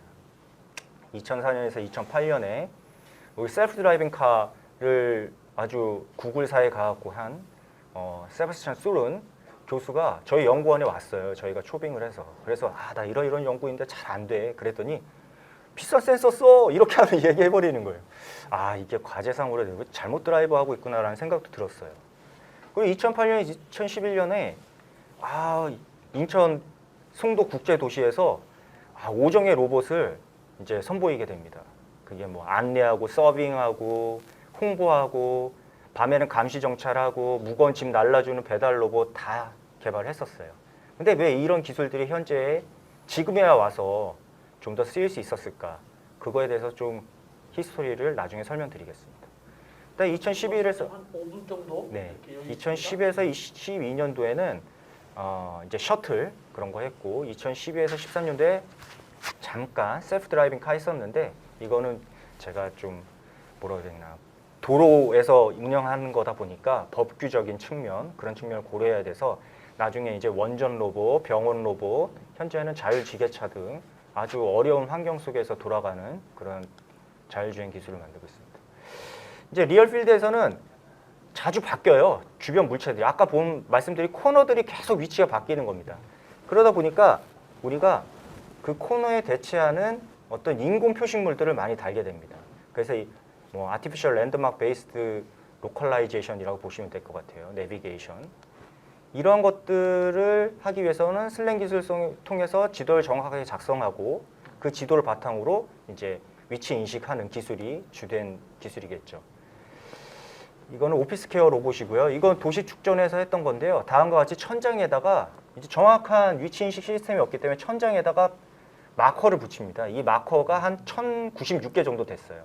이걸 해서 이제 안내 로봇의 위치 인식, 경비 로봇의 위치 인식 이런 데 사용했습니다. 근데 이게 실패했던 이유는 바로 그 위에다가 인공 표식물을 설치를 해야 되는데 그게 정말 힘든 일입니다. 그렇기 때문에 이제 당시에 선보이긴 했지만 이게 실질적으로 사용하기 어려웠죠. 또 이거는 이제 저가의 GPS를 써서 무인 셔틀을 할 수 있는 서비스인데요. 아주 저가의 GPS를 쓰기 때문에 오차가 크기 때문에 바닥면에 있는 트래픽 마커라든지 이런 걸 참조를 해서 위치 인식을 하는 거고 과학관에서 한동안 운행을 하였습니다. 또 한 가지는 이거는 이제 DRB라는 회사가 있어요. 고무벨트 회사가 있는데 저런 고무벨트를 생산해서 이제 적재를 하게 됩니다. 이 적재된 거를 이제 출고를 해 가는데 출고하는 사람은 아주 가까이 있는 것만 빨리 출고를 하게 되죠. 그래서 바닥면에다가 바코드를 설치해서 이제 다음과 같이 AGV를 이제 만들어서 자동화했고요. 이거는 현대 오토텍이라는 회사입니다. 자율지게차고요. 다음과 같이 핵심 기술은 위치인식 기술인데 주변에 반사판을 붙이고 이제 독일사의 이제 기술인데요. 독일의 식 센서를 사용을 해서 자신의 위치를 추정하면서 내비게이션을 하게 되죠. 이러한 기술들이 아티피셜 랜드마크를 사용하기 때문에 사실상 폭넓게 사용할 수가 없어요. 그래서 저희가 최근에 개발한 거는 그냥 기본적으로 3D 라이다 센서가 가격이 셀프 드라이빙 카 때문에 엄청 떨어지고 있습니다. 그래서 요 하나 센서만 사용을 하면 이제 GPS가 사용할 수 없는 실내에서도 다음과 같이 한 번 지도를 작성하면 정확한 육자에도 위치를 인식할 수 있습니다. 그래서 요거는 삼성전자에서 이제 벤처로 나오신 분들이 전기차를 충전해 줄 수 있는 로봇인데요.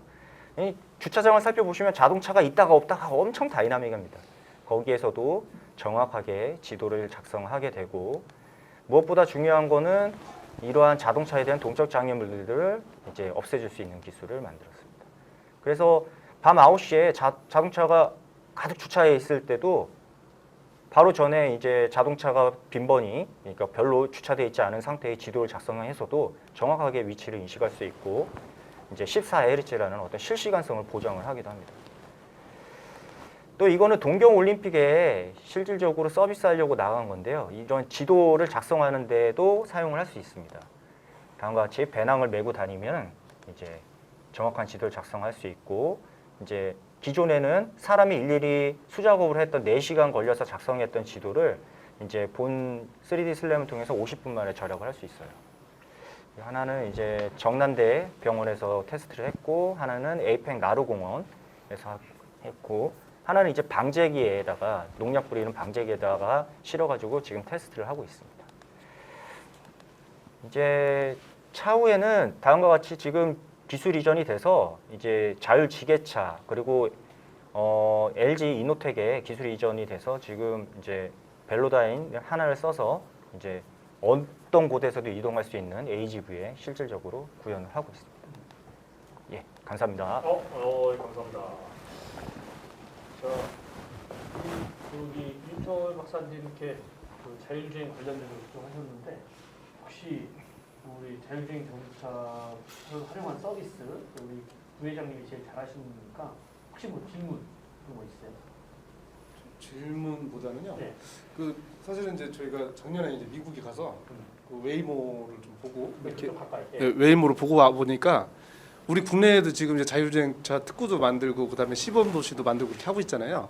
그래서 뭐 2027년까지 레벨 4를 한다고 하는데 뭐 저희가 방송도 만들어보고 타보고 해보니까 그냥 자율주행은 돼요. 근데 보니까 그 웨이모가 지금 막 나오는 것들이 보니까 실제로 서비스하다 보니까 태우는 거, 내리는 거, 또 실내에 들어가서 주차하는 거, 그 안에 돌아다니는 거 하다 보니까 그 실내 그 내비게이션이 굉장히 중요하더라고요. 그거 뭐 GPS로만 되는 것도 아니고.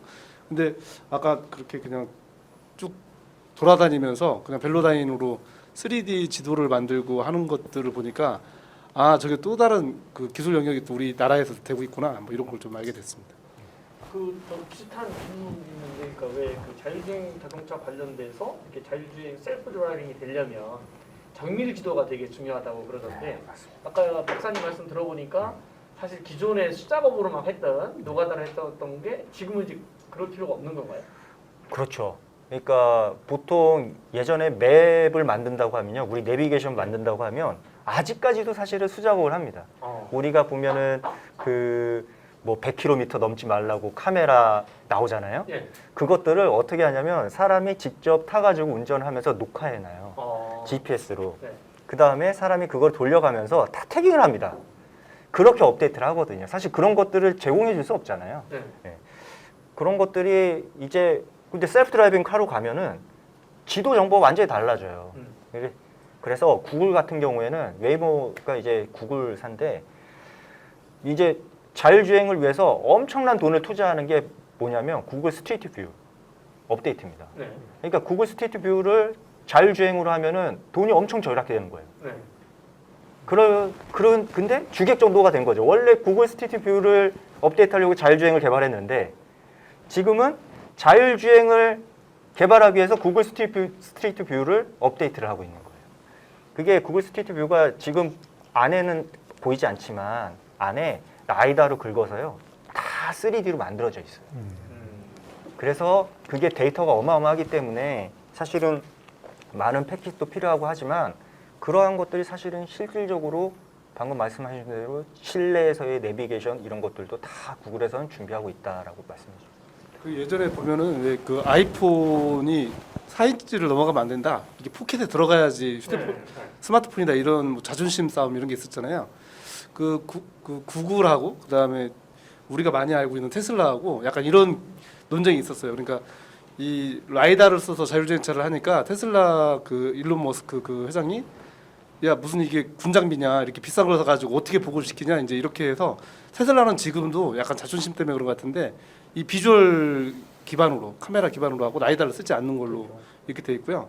그 웨이모 같은 경우는 야 이렇게 많이 보급되면 가격이 낮아질 거다. 10분의 1, 뭐 100분의 1까지 낮아진다. 뭐 그러면서 진짜 가격을 낮추겠다고 했고 실제 가격이 낮춘 걸 공급하기도 했거든요. 또 오늘 박사님께서 자율주행차 때문에 굉장히 싸지고 있다고 하니까 희망이 보이는 것 같습니다. 그러니까요. 아마 그 우리가 유래 미래의 도시 포럼 할 때 그 오토노머스 A2C 그 한지영 대표께서 뭐 말씀하셨냐면 정밀지도 만드는데 그게 1km인가요? 몇 미터에 뭐 굉장히 많은 돈이 들어간다고 했었는데 저기 5천만 그 원인가? 애트리에서 네. 그 카이스트 동문까지 만드는데 약 한 5천만 원 정도 든다고 이렇게 들었던 것 같습니다. 굉장히 비싼 비용으로 만들고 있고요. 그다음에 지금 오토노머스 A2G나 이런 자율주행 자동차 회사마다 태깅 방법이 달라서 다 수작업으로 자신만의 맵으로 다시 만들어야 된다고 이렇게 하셨던 것 같습니다. 근데 저게 좀 표준화되고 말씀하신 대로 그냥 스캐닝을 통해서 그때그때 만들어준다고 하면 굉장히 효율적일 것 같은데. 사실은 어때요? 그 아까 근데 이 박사님 말씀하신 거에 의하면 되게 저렴해진 네. 거라고 하는데 그 정도 돈이 안 될 것 같은데? 그러니까 사실은 비전 기반으로 저희도 비전 기반으로 이제 연구를 많이 하고 있는데 비전이라는 것 자체가 일루미네이션 있잖아요. 예를 들어 빛의 밝기에 따라서 되게 크리티컬해요. 그리고 한 사고를 보면은 이제 트럭이 하늘색이었습니다. 그게 이게 하늘인 줄 안 거예요. 그래가지고 그냥 가져다가 박은 거죠. 그러니까 이러한 것들이 비전에 대해서는 상당히 안전도가 떨어지기 때문에 이제 구글이라든지 이런 쪽에서는 이제 라이다를 사용할 수밖에 없고 또 라이다가 가격이 떨어질 수밖에 없는 게 지금 일본의 DSLR 카메라 업체들이 되게 어려워요. 왜냐면 팔리지 않기 때문에. 근데 다 광학 장비를 만드는 회사들입니다. 이런 광학 장비가 대체제로서 이제 공장 라인을 굴리는 게 바로 라이다 센서 대량 생산에 지금 돌입하고 있거든요. 그렇기 때문에 가격은 지금 상당히 저렴해지고 있고요. 이게 보급이 된다고 하면 더 저렴해질 겁니다. 자, 그럼 뭐 이렇게 그 이 박사님 얘기 듣고 이제 굉장히 그 저희 관심 있는 부분이 있어서 한번 좀 여쭤봤고요.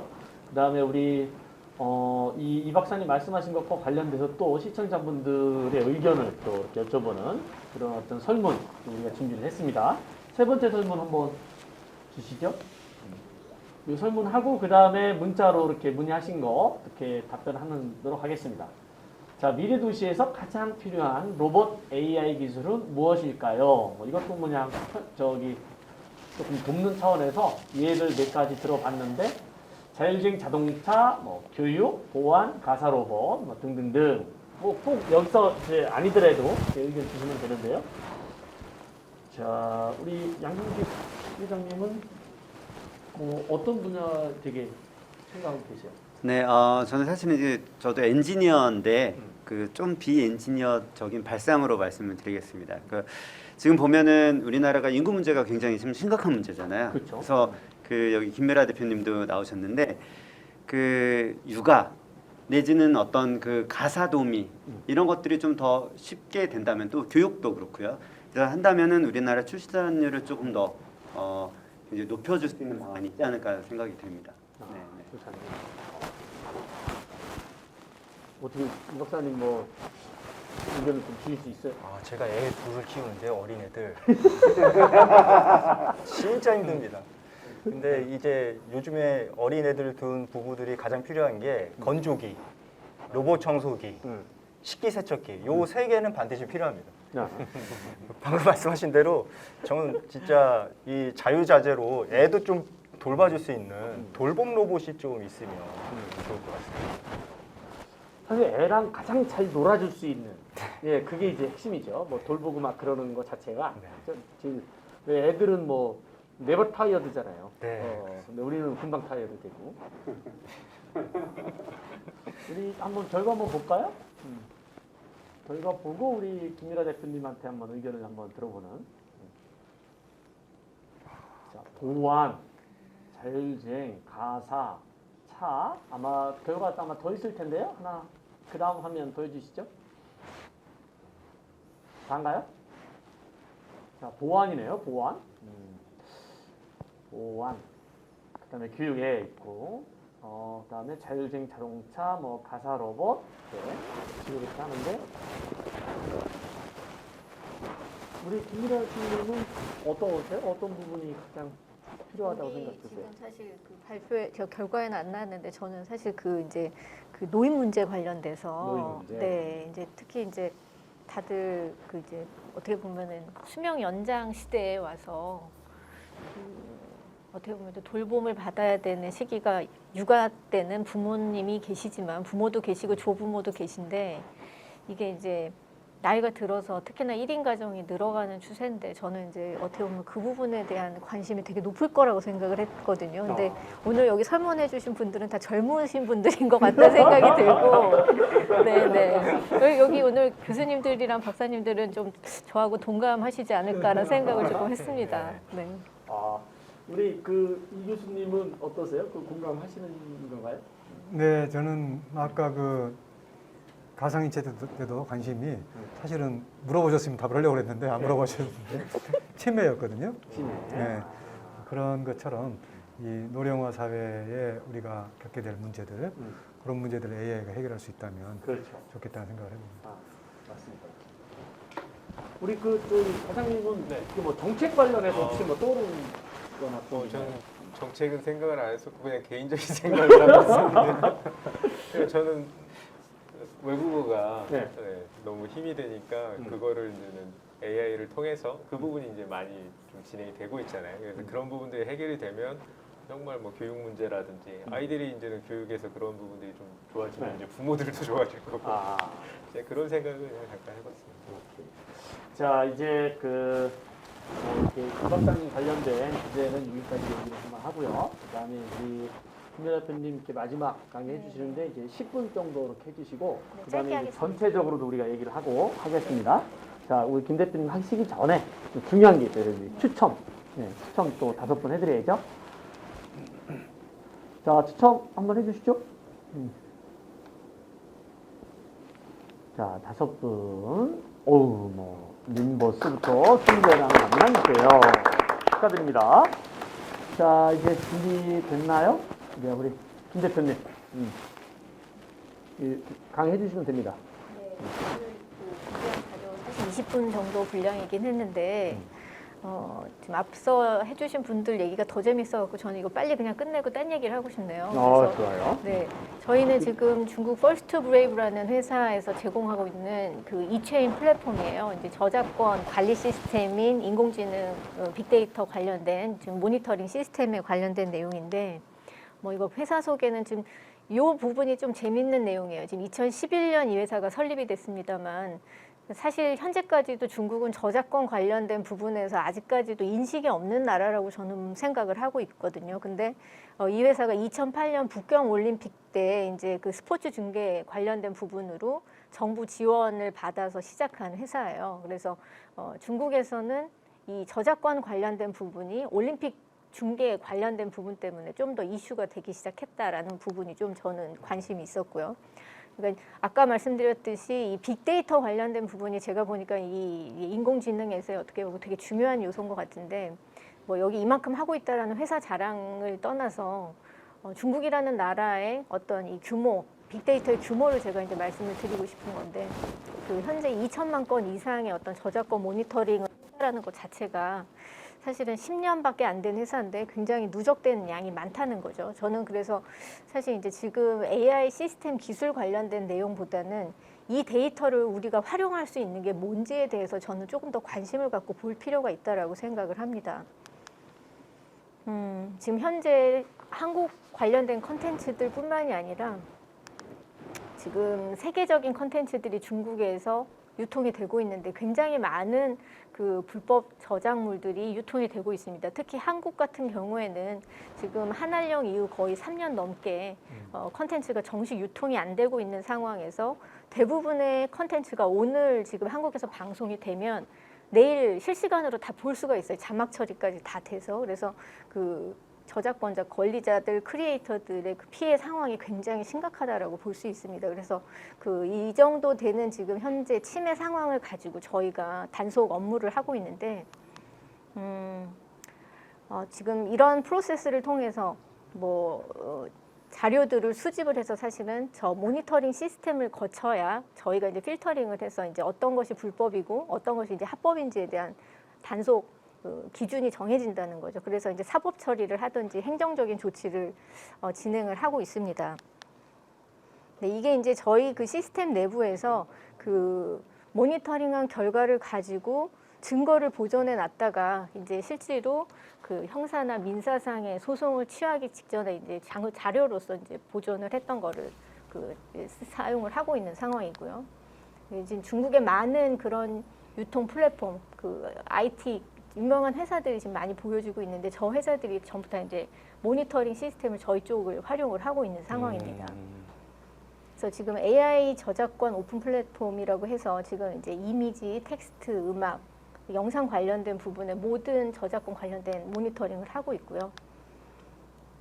이 자료는 현재 그 중국 정부 판권국에 있는 그 부서라든가 그다음에 그런 이제 사법 조치 취하는 기관이라든가 그런 곳에서 실제로 쓰이고 있고 현재 저희 지금 메인 그 시스템 화면입니다. 그래서 자료들을 통해서 현재 어디서 어떻게 지금 그 실시간으로 쓰여지고 있는지를 볼 수 있게 이렇게 지금 분석된 데이터를 지금 저희가 실제로 고객들이 볼 수 있게 인터페이스가 만들어져 있어요.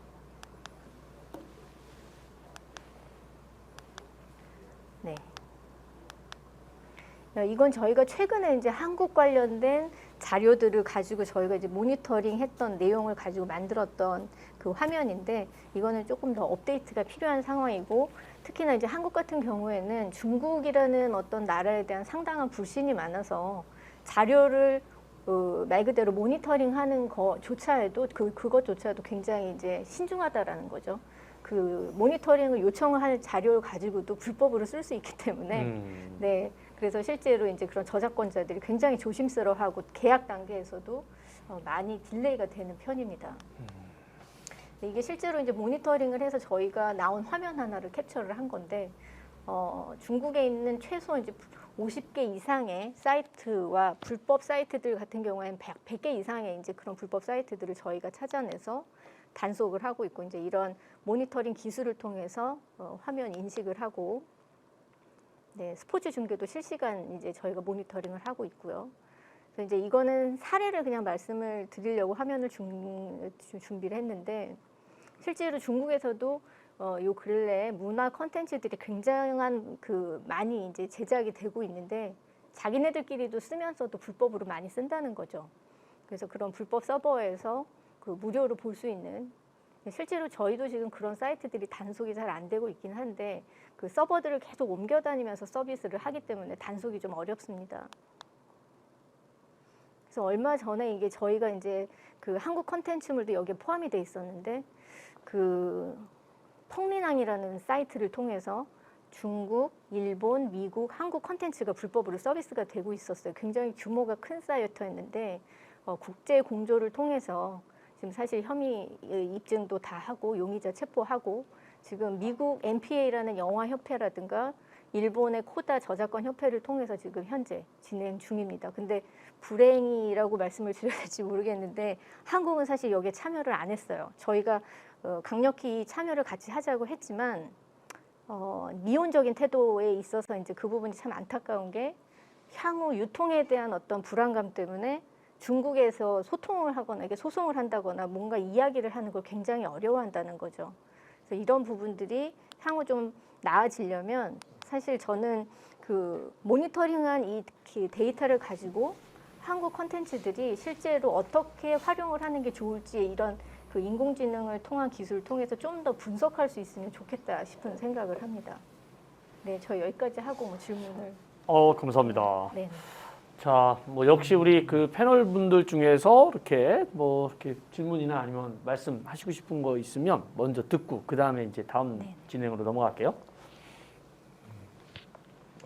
우리 양 회장님. 네. 오늘 사실은 그 저작권 쪽 모니터링 쪽은 저희도 지금 저작권위원회에서 과제로 지금 진행을 하고 있고 올해가 이제 마지막으로 하고 있는데요.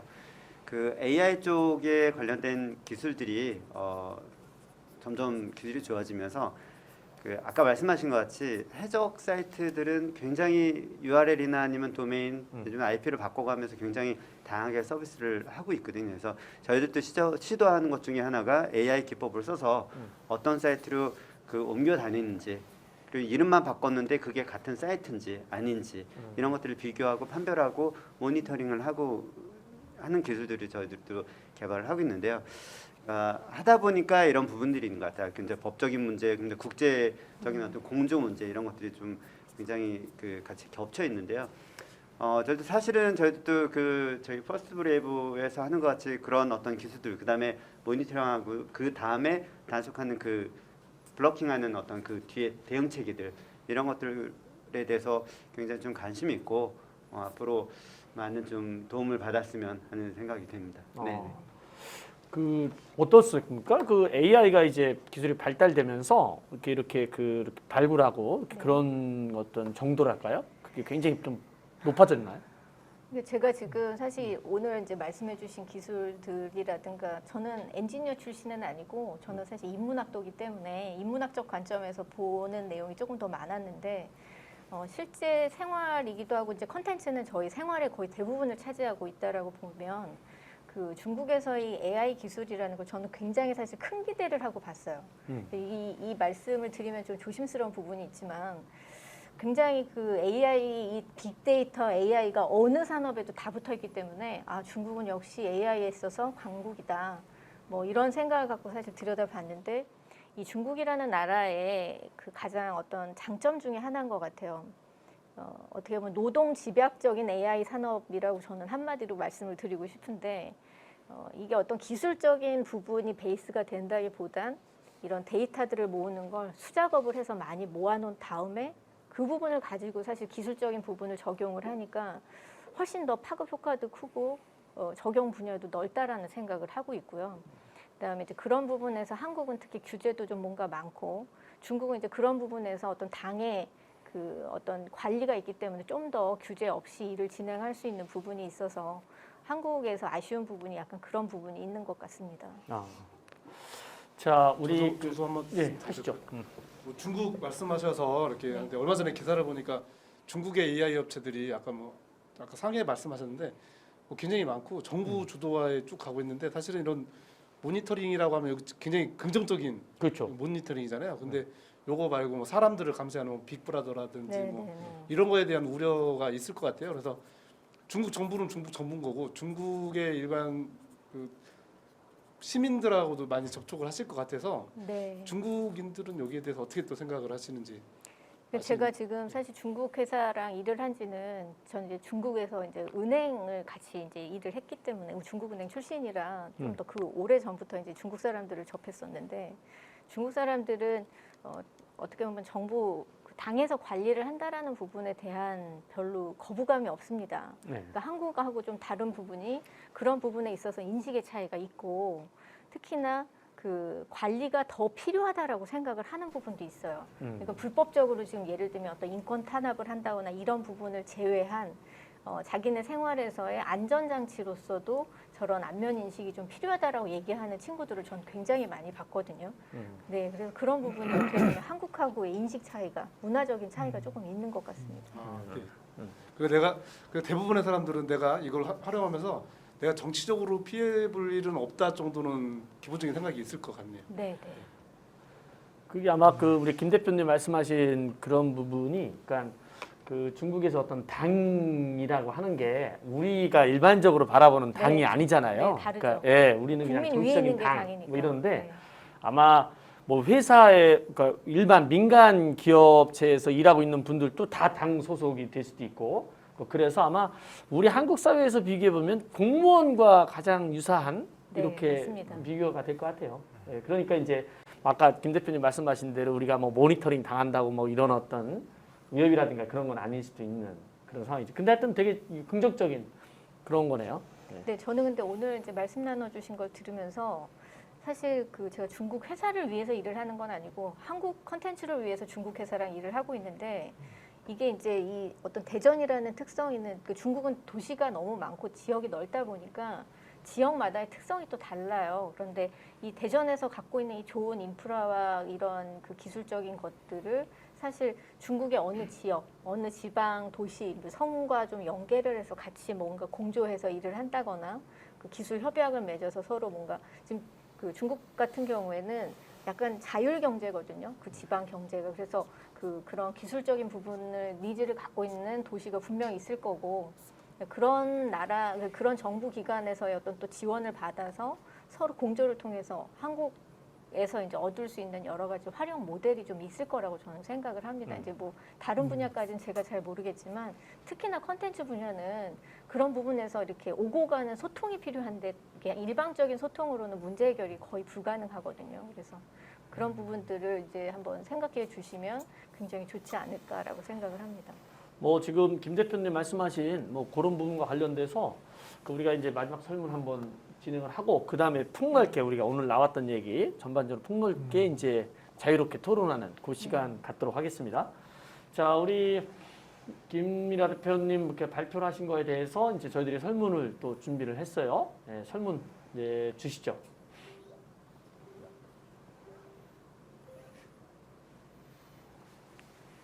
영화, 드라마와 같은 콘텐츠를 한 편 보기 위하여 투자할 수 있는 최대 금액은 얼마인가요? 그쵸? 500원부터 그 다음에 2만 원, 그 다음에 이제 더 있죠? 얼마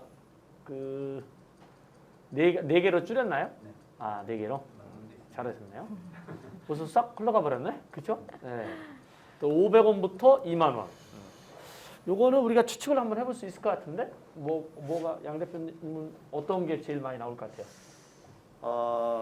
저는 5,000원 정도일 것 같은데요. 요즘에 네. 뭐 그 온라인으로 영화 스트리밍으로 보거나 하는 때 보통 보면은 뭐 1,000원에서 10,000원 정도 사이인데요. 네.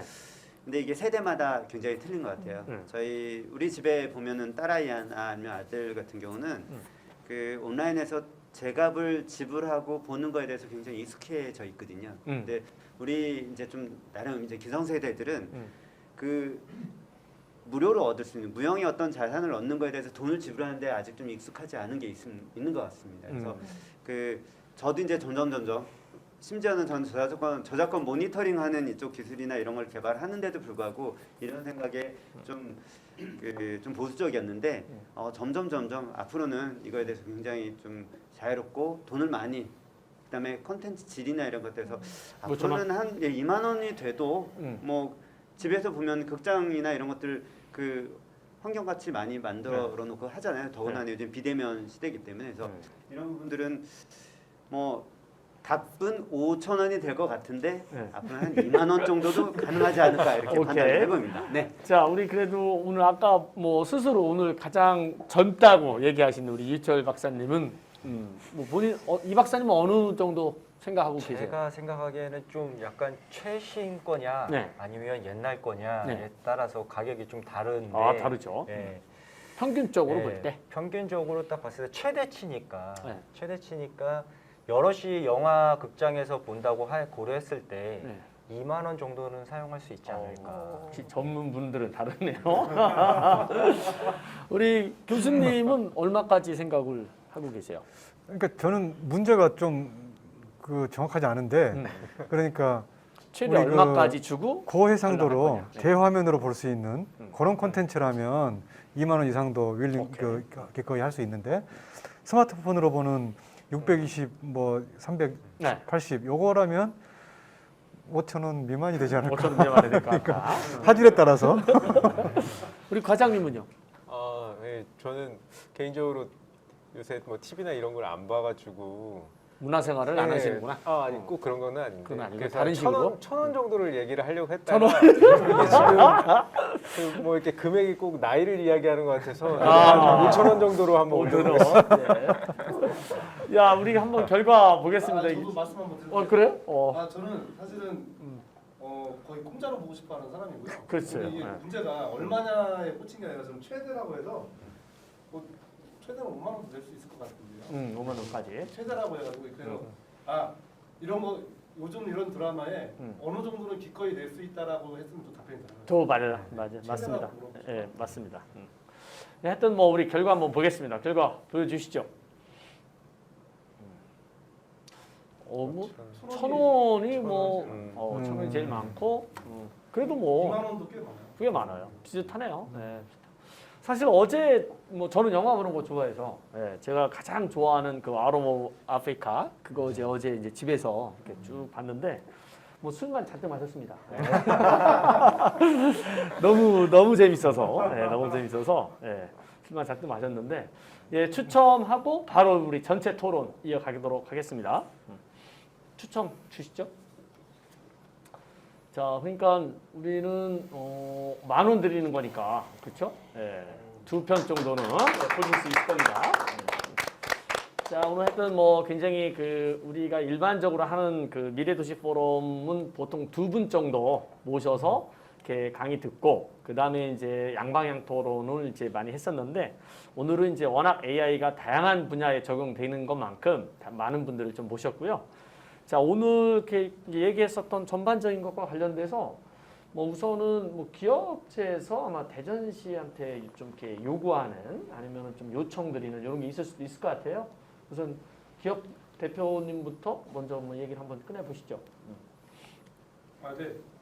저는 사실은 이제 사업한 지가 한 20년이 좀 넘었고요.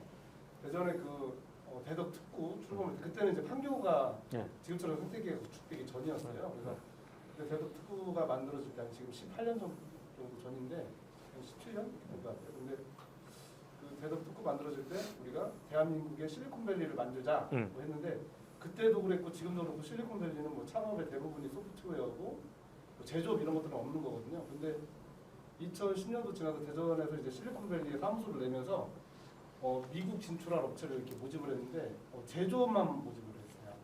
그런데 그걸 딱 보고 이게 전체적인 방향은 잘 잡았는데 디테일이 좀 잘못되니까 엄청나게 좀 잘못되는구나 이런 걸 많이 느끼게 됐고요. 그 대전에 ICU라고 하는 옛날에 대학이 있었고 지금은 또 이 연합대학원대학교가 또 있고 그 다음에 카이스트가 있고 충남대가 있습니다. 여기에 IT 그리고 소프트웨어를 전공하는 학부가 제일 크거든요.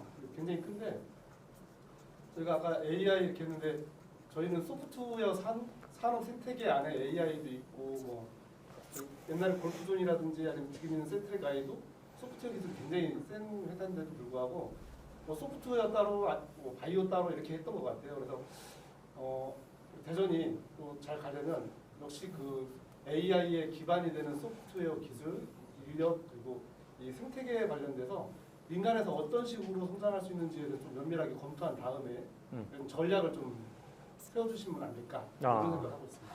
그 뭐 악마는 디테일에 있다고 그러면서 이제 사실은 굉장히 그 방향성이라든가 이런 게 아무리 좋아도 디테일에서 좀 약하면 사실은 좀 성공 못하기는 이런 어려움이 있을 수 있다는 얘기인데 이따가 우리 양 회장님 얘기 듣고 그 얘기도 좀 해주시면 좋을 것 같아요. 그러니까 조금 전에 말씀하신 우리 기업체 디테일까지 고려해서 정책을 좀 만들었으면 좋겠다. 그러면 이제 어떻게 해야 그렇게까지 이렇게 할 수 있는지 우리 생각하셨다가 아니 양 회장님 말씀 한번 듣고 네, 저도 이제 올해가 사업을 한 지 거의 이제 10여 년 가까이 됐는데요. 그러니까 여러 업체들 대표님들을 만나보면서 느끼는 게 어떤 생각을 하냐면 아까 협업이나 좀 기반하고 어떤 이런 거버넌스를 구축하는 것 쪽으로 아까 말씀을 드렸는데 예전에는 아니면 엔지니어들이나 아니면 기술을 가지고 있는 업체들이나 이런 사람들은 그 특징이 그럽니다. 난 이런 기술을 가지고 있으면 내가 뭐든지 다 할 수 있어. 이런 나름대로 자부심을 가지고 하거든요. 근데 저도 이 정도쯤 되니까 내가 할 수 있는 한 아무것도 없다는 또 반증이 또 되더라고요. 그래서 계획이 뭐냐면 아까 그 이종 교수님도 얘기하신 바이오 쪽, 그다음에 또 기계 쪽, 그다음에 화학 쪽, 뭐 다양한 분야에서 같이 협업이 되고 융합이 돼서 거기서 뭔가 하나를 만들어내는 거고, 그 김영일 대표님께서 말씀하신 것 같이 요즘에 소프트웨어가 안 들어가는 산업이 거의 없다고 보거든요. 더군다나 요즘에 AI 쪽에는 그 어떤 곳에도 전부 다 AI 쪽에 다양한 시도를 하고 있는데요.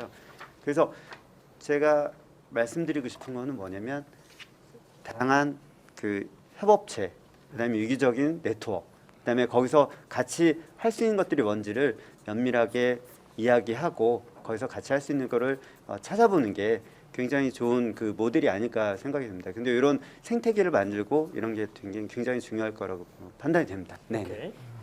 자, 아까 뭐 그러니까 이제 그런 거죠. 제가 좀 요청드렸던 거는 그 기업체들의 어떤 디테일까지 이렇게 좀 파악을 하기 위해서는 좀 대전시가 어떻게 했으면 좋겠는가? 예, 그거예요. 네, 이게 뭐 답이 될지 모르겠으나 제 느낌에는 네. 사실은 15년 전하고 지금하고 대전이 많이 달라졌어요. 네. 예를 들어서 15년 전에는 우리 연구단지에서 나온 그 벤처 기업가들이 굉장히 많았고, 이런 지금 뭐 TP라든지 아니면 이런 지능기관, 또 기술 사업화 기관 이게 없었거든요. 그러다 보니까 대전시에서도 그때 대덕 21세기라고 저희 협회 전신인데 그걸 보면서 굉장히 응원을 많이 해주고, 여기 기업 하시는 분들이 얘기만 하면 대전시가 그걸 들어주려고 노력을 굉장히 많이 하셨거든요. 근데 이제 대전시가 그걸 더 전문화하겠다라고 해서 TP라든지 정부문화산업진흥원이나 이제 또 지금 뭐 창조경제혁신센터, 그 다음에 여기 그 특구본부를 만들었는데 여기 얘기만 이제 들어가고 이제 기업체 얘기는 안 들어가는 거예요. 예를 들어서 지금 AI 주간을 하는데 저도 이제 그 뉴스를 보고 들어갔는데 여기 지금 보고 계신 우리 소프트웨어 비즈클럽 사장님들도 대부분 모르시다가 여기 그 양주식 대표님하고 저하고 홍보를 많이 했거든요. 그렇게 해서 들어가게 됐는데, 그러니까 지금은 이제 저희가 볼 때는 그냥 학계, 그다음에 연구계, 그리고 대전시하고만 굉장히 긴밀하게 협조가 되고 업체들은 그냥 빠진 것 같은 느낌, 뭐 이런 것들이 좀 들어가는 거죠. 예, 그런 느낌이 많이 들고, 그다음에 그냥 업체는 그냥 기술 사업화를 위해서 소요되어지는 그냥 그 어떤 대상. 그러니까 업체가 성장을 하고 하는데 기술이 필요하고 인력이 필요하고 이런 개념으로 이렇게 전략을 모은 게 아니라 기술 사업화를 필요해서 업체가 필요한 약간 그런 디테일의 차이가 있는 것 같습니다. 그거를 좀 어떻게 했으면 좋겠는가를 한번 말씀해 주셨으면 좋겠다고 했는데 이제 요구사항만 좀 맞으셔서 그 문제 좀 우선은 네네. 이 교수님 지금 뭐 네, 제가 지금 말씀해 주실 것 같아요. 말씀을 네. 들으니까 사실은 이제 양방향이잖아요. 네, 이게 땡기지. 그래서 우리끼리 이야기하는 것도 좋지만은 제가 지금 좀 질문 하나 던지려고 그래요. 그래서 좋아요. 조금 뒤에 시간이 되면 네. 그 청중들이 좀 그 주시는 네. 피드백을 좀 받고 싶은데 네. 뭐냐면 제가 그러니까 학생 때 무슨 일이 있었냐면 제 은퇴하신 은사님이 일본에는 어마어마한 중소기업 하나가 있는데 그분이 개인적으로 아는 기업인데 베어링을 만드는 베어링 부품이었던 것 같아요. 수십 년 전이라서 명확하지 않지만. 그런데 그 회사 제품이 세계 최고라기 때문에 미국이나 유럽 바이어들이 오는데 그 회사 대표도 그렇고 영업사원도 그렇고 영어를 못한다. 그러니까 그 회사 물건을 사가려면 일본어를 하든지 네. 아니면 일본어 통역을 데리고 와서 뭐 도쿄도 아니고 그 시골이었던 것 같아요. 그래서 그런 기술을 가진 중소기업이 있다는 게 그 굉장히 자부심이 있었고 네. 제 은사님은 저한테 이제 너희들은 앞으로 그런 기술 개발해라 뭐 이렇게 말씀하셨는데 지금 드는 생각이 우리 중소기업들도 단순히 연구소나 학교가 개발한 기술을 가져가는 수요처가 아니고 스스로도 사실은 가져가서 이제 기술화를 시켜야 되잖아요. 이게 기술이 이제 내재화돼야 되고 더 발전시켜야 되고 그런 정말 기술의 그 어떤 그 집약을 해야 되는데 중소기업이 할 수 있는 영역이 한계가 있고 그래서 사실은 우리나라 과학기술부에서 지금 현재 고민하고 있는 문제가 있어요. 어떻게 하면 중소기업들이 실제로 옹골찬 기술을 개발할 수 있도록 과기부가 도와줄 수 있을까? 그냥 기술 이전 통로로서의 역할이 아니고 기업 스스로 R&D를 할 수 있을까? 그러면서 이제 논의되는 과정이 그러면 R&D 연구 자금을 많이 투입하면 되는 거 아닌가? 그런데 현실은 그렇게 투입을 했다가는 중소기업들이 그냥 운전자금으로 나가버리고 이게 그냥 그 기술로 피드백이 안 되는 그런 위험이 있기 때문에 실질적으로 만약에 과기부가 적극적으로 중소기업들, 특히 우리 대전 중소기업들한테 뭐 재원이 됐든 제도가 됐든 뭔가를 투자한다고 했을 때 어떻게 투자를 한다면 이게 중소기업들이 세계적인 기술을 확보하는 그런 그 요긴한 자원으로 활용할 수 있을까? 그 부분에 대해서 실제로 기업을 하시는 우리 CEO 청중님들이 조금 아이디어를 주시면 제가 그 아이디어를 과기부의 그 지금 사업을 추진하는 분들한테 바로 이렇게 전달해 드릴 수 있을 것 같아서 제가 오늘 좀 그걸 좀 듣고 싶어요. 그러니까 이제 보통 정부에서 이렇게 지원하는 방식이 뭐 이렇게 R&D 지원이 가장 우선 현재는 많은 것 같고요. 네. 근데 그 다음에는 뭐 인력 뭐 이런 것도 이렇게 있고 그런데 지금 어떤 식으로 이렇게 우리가 지원을 좀 그러니까 지원하는 어떤 내용이나 네. 뭐 이런 게 어떤 제도나 분야냐? 형태가 그렇죠. 네. 어떤 식으로 되어야만 정말 알토란 같이 그게 그 중소기업이 기술을 키우는데 쓸모가 있을지. 근데 이제 지금은 이제 이 교수님이 말씀하신 거는 사실은 이제 너무 이렇게 기술 개발에 초점을 두셨거든요. 네, 제 포인트는 기술이고요. 근데 사실은 이제 비즈니스라고 하는 게 꼭 그 기술만 되게 중요한 건 아니고 네. 사람도 되게 중요할 수 있고, 막 우리 현재 중앙정부도 그렇고 우리 대전시에서도 아까 과장님 쭉 설계하신 거 보니까 사실 시장 개척을 하는 이런 부분은 빠졌거든요. 근데 사실은 시장 개척이 오히려 되게 중요한 이런 부분일 수 있는데 이런 어떤 거가 이제 지금은 이제 교수님 같은 경우는 그러니까 기술 개발 이쪽에 이제 초점을 두어서도 좀 어떤 식으로 어떤 내용으로 지원을 해줬으면 좋겠는가? 그렇죠. 가려운 부분이 무엇인지. 예, 그게 가장 핵심인 기술 거죠. 개발의 관점에서만. 아마 요거는 이제 우선 댓글로 이렇게 주시면 저희들이 아마 소개를 좀 드릴 것 아니, 같고요. 이걸 설문에 좀 붙여볼 수 있을 것 같거든요. 네, 설문 그래서 한번 붙여보시고요. 이건 좀 정부 주도의 예, 그러니까 과기부가 예. 중소벤처기업을 위해서 할 수 있는 정책을 좀 물어보면 될까요? 그렇죠. 세계적인 기술을 개발하려고 하는 네. 그런 세계적인 중소기업이 기술 있을 때 개발을 하려고 하는 중소기업에게 어떻게 지원을 해주면 어떻게 지원하면 될 건가? 네. 예. 그 여기 몇 가지 예를 좀 들어줄까요? 아니면 제 생각에는 이미 지금 아니, CEO분들은 알고 가려우신 있을 데가 거니까 많을 거예요. 여기저기 주관식으로 가려우신 데가 많을 거예요. 주관식으로. 네, 네, 네.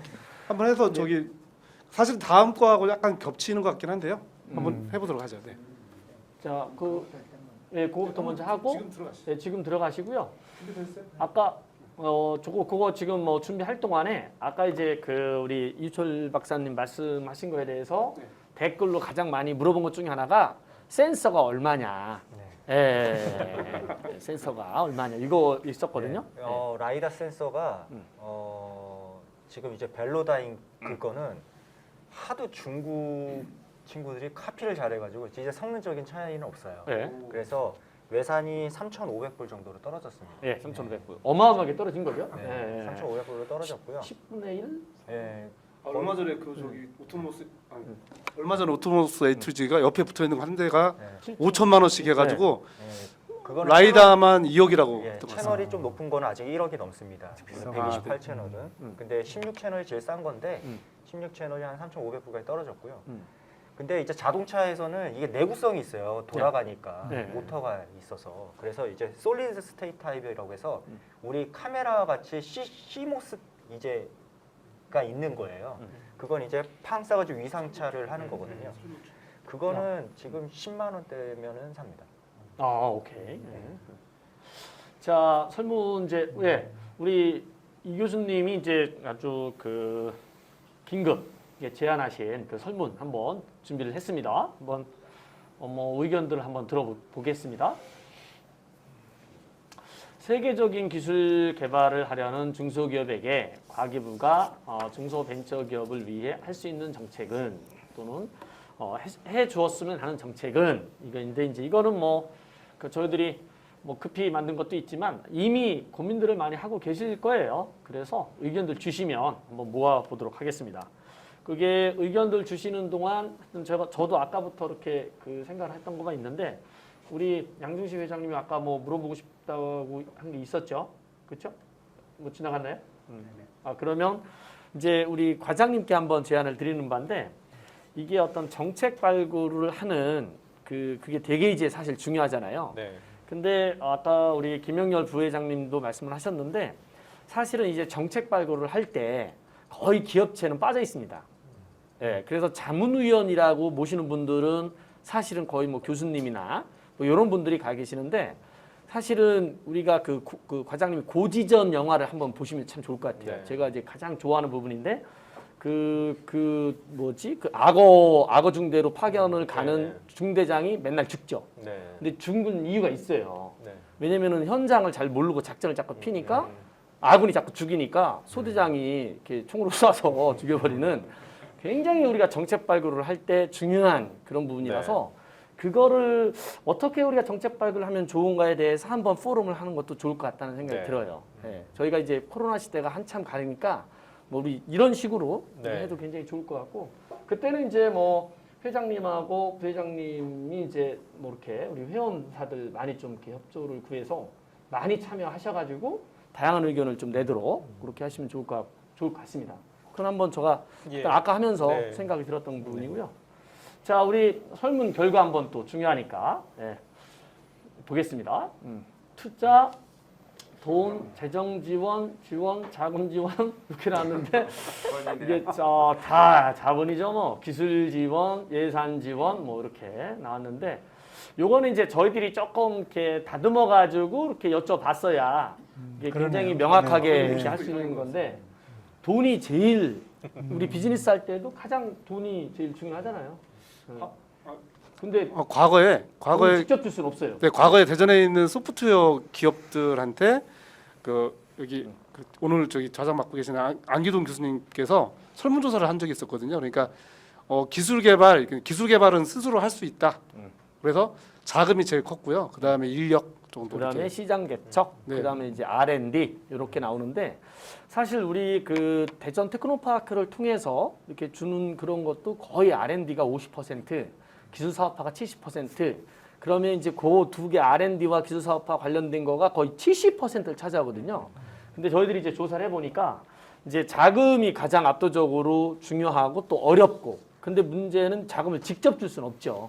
예. 그런데 이제 인력 조달하고 그 다음에는 이제 시장 개척 부분도 오히려 R&D 부분보다 더 높게 되게 중요한 거죠. 어렵고. 그래서 그런 부분까지 이제 우리가 고려해야 되는데 그건 뭐 다음 기회에 한번 이렇게 하시기로 하고요.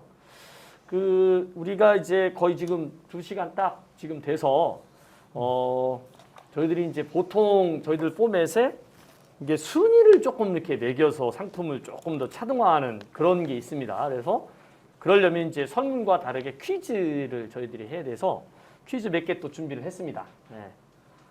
퀴즈 지금 몇 개죠? 퀴즈가 3개죠? 네. 3개. 예, 퀴즈를 하고 그 다음에 이제 우리 뭐 마무리를 하도록 하겠습니다. 자, 퀴즈 주시죠. 자, 첫 번째 퀴즈. 자, 대전시가 인공지능 중심 도시로 거듭나기 위해 가장 집중해야 하는 분야는 무엇일까요? 이게 퀴즈예요? 설문인데요? 설문이잖아요. 예, 이거 설문이네. 보니까 퀴즈가 아니고 하여튼 근데 이거 점수를 어떻게 매기나 이거. 자, 조금 더 있죠? 네, 여기까지 네, 설문이에요. 여기까지 설문이에요. 네, 설문이고.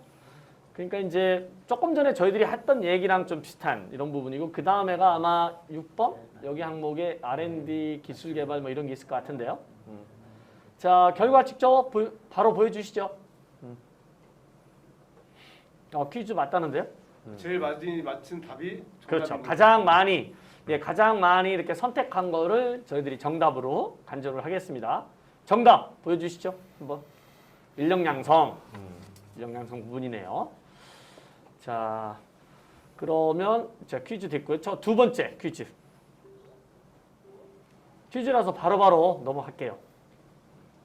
자, 나에게 레벨 5 이거는 뭐 완전 주행이 가능한 거죠. 드라이버가 없는 상태로 자율주행차가 생겼다면 자동차에서 하고 싶은 일은 자, 업무, 그 다음에 음악, 영화 감상, 그 다음에 수면, 독서, 게임. 자, 요거는 이제 예를 들어서 지금 대중교통을 이용하시던 분이 이게 자율주행 자동차를 타는 이런 게 아니라 이제 그러니까 지금 드라이빙을 하던 분들이 자율주행 자동차를 활용한 경우에 해당되는 거죠. 네. 자, 이것도 이제 가장 많이 선택한 거를 또 답으로 간주하겠습니다. 바로 결과 주시죠. 이게 일을 너무 많이 해요. 과장님은 뭐 하시려고 했어요? 저는 솔직히 멀미를 되게 잘해가지고 네. 차를 타면 제가 운전을 하거나 아니면 딴 거를 못 합니다. 그래서 저는 그냥 수면. 수면. 네, 수면. 선택하려고. 교수님은 운전하고 다니시죠? 네, 저도 3번 찍으려고 그랬어요. 아. 근데 역시 CEO들 맞으시네요. 1번 나온 거 보니까. 우리 이 박사님은요? 저는 일할 것 같습니다. 일할 거. 네. 일할 거. 우리 일들을 이렇게. 네. 우리 김내 대표님. 저는 어떻게 쉴지. 쉴지. 네. 쉴지. 저는 저거 가지고 그 미국에서 분석했을 때는 70% 이상이 잔다였습니다. 그러니까 아무래도 좀 멀리 이동하는 것도 있을 것 같고요. 저는 서울 갔다가 올 때 좀 느리더라도 버스 타고 오거든요. 왜냐면 기차에서는 자면 놓치니까 신경 써야 되잖아요. 그리고 잠을 못 자고 그러니까 버스로 좀 늦더라도 자도 끝에 오면 내리면 되니까 그래서 저는 이게 수면이 확 땡기는 것 같습니다. 자, 우리가 이제 마스크가 얘기하다 보면 자꾸 내려가요, 그죠? 네, 그래서 신경 좀 우리가 써야 될 것 같고요. 자, 그 다음에 이제 마지막이죠, 퀴즈? 네. 자, 마지막은 가정에서 인공지능 기술이 가장 빨리 도입되었으면 하는 도구 또는 기술은 이렇게 있네요. 그다음에 방범 보안, 요리, 청소, 그다음에 건강, 헬스케어, 육아. 아까에서 이제 그렇게 요 부분이 많이 나와서 이제 별도로 이거 구체적으로 더 물어보는 건데. 김 대표님께서 먼저 오셔가지고 검수를 하셨으면 네. 육아를 돌봄 정도로 이렇게 돌봄. 확장이 됐겠네요. 그렇죠. 돌봄. 네, 돌봄. 그러네요. 돌봄. 자, 한번 결과 보시죠. 바로. 방범 보안. 가서 저게 왜 그렇게 많이 나올까요? 우리? 혹시 사장님들이라서 개인 주택에 사시는 거예요? 우리 교수님은 저거 결과 보고 어떤 셈이 드세요? 글쎄, 저도 지금 해석이 지금 복잡해요. 압도적으로 지금. 네, 그렇게 아까도 나오는데. 보안이었었는데. 네, 그렇죠. 네. 집에서도 그렇구나. 집에서도. 자, 이제 다 됐고요. 우리 퀴즈 결과 이제 점수 다 합계해서 순위 한번 보도록 하겠습니다. 우리가 몇 분께 드리는 거죠? 30분께 안 됐어? 자, 우리 랜덤 추첨. 랜덤 추첨입니다. 30분께 이제 그러네요. 왜냐면 저희들이 퀴즈로 준비한 게 아니라 사실은 설문으로 준비를 한 거라서 이게 뭐 정답이 없는 거잖아요. 그래서 이제 순위를 결정하는 것보다는 끝까지 참여하신 분들 중에서 이제 30분 랜덤으로 추첨해서 드리겠습니다. 뭐 이게 추첨 지금 결과 보여주실 수 있는 거죠? 아직 안 됐나요? 그거 준비하는 동안에 제가 과장님 오늘 이렇게 이런 식으로 포럼을 해보니까 네. 어떠셨는지 좀 여쭙고 싶네요. 그 기존의 포럼이나 뭐 세미나들이 보통은 다 이렇게 너무 정해진 그것만 하고 이제는 뭐 보시는 분들이랑 소통하기가 그렇죠. 너무 어려웠는데 네. 오히려 진짜 이런 코로나 상황이 돼가지고 지금 이런 시스템들이 더 빛을 발하는 것 같고 다양한 그런 부분에 도입이 됐으면 좋겠습니다. 맞습니다. 이게 사실은 이게 생방송으로 우리가 우리 생방송으로 휴대폰으로 보는 건데 페이스북이 개발하기 전부터 사실은 케이시크가 먼저 개발한 12년인가요? 12년에 그래서 그때 그 페이스북한테 얼른 팔아가지고 돈을 많이 벌었었는데 그게 참 안 됐습니다. 안타까운데. 자 추첨 30분 보여주시죠.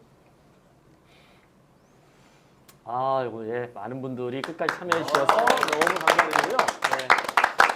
일단 뭐 진짜 저희들이 한 2시간 지금 정확하게 2시간 됐네요. 6시 5분 된 거 보니까 뭐 끝까지 잘 참여해 주셔서 감사드리고요. 뭐 저희들이 약간 급하게 준비한 면이 있어서 조금 이렇게 여러 가지로 좀 죄송스럽고 감사한 측면이 있는데 다음부터는 더 잘 준비해서 더 유익하게 준비를 하도록 하겠습니다. 감사합니다. 오늘 참여해주셔서 감사합니다. 감사합니다.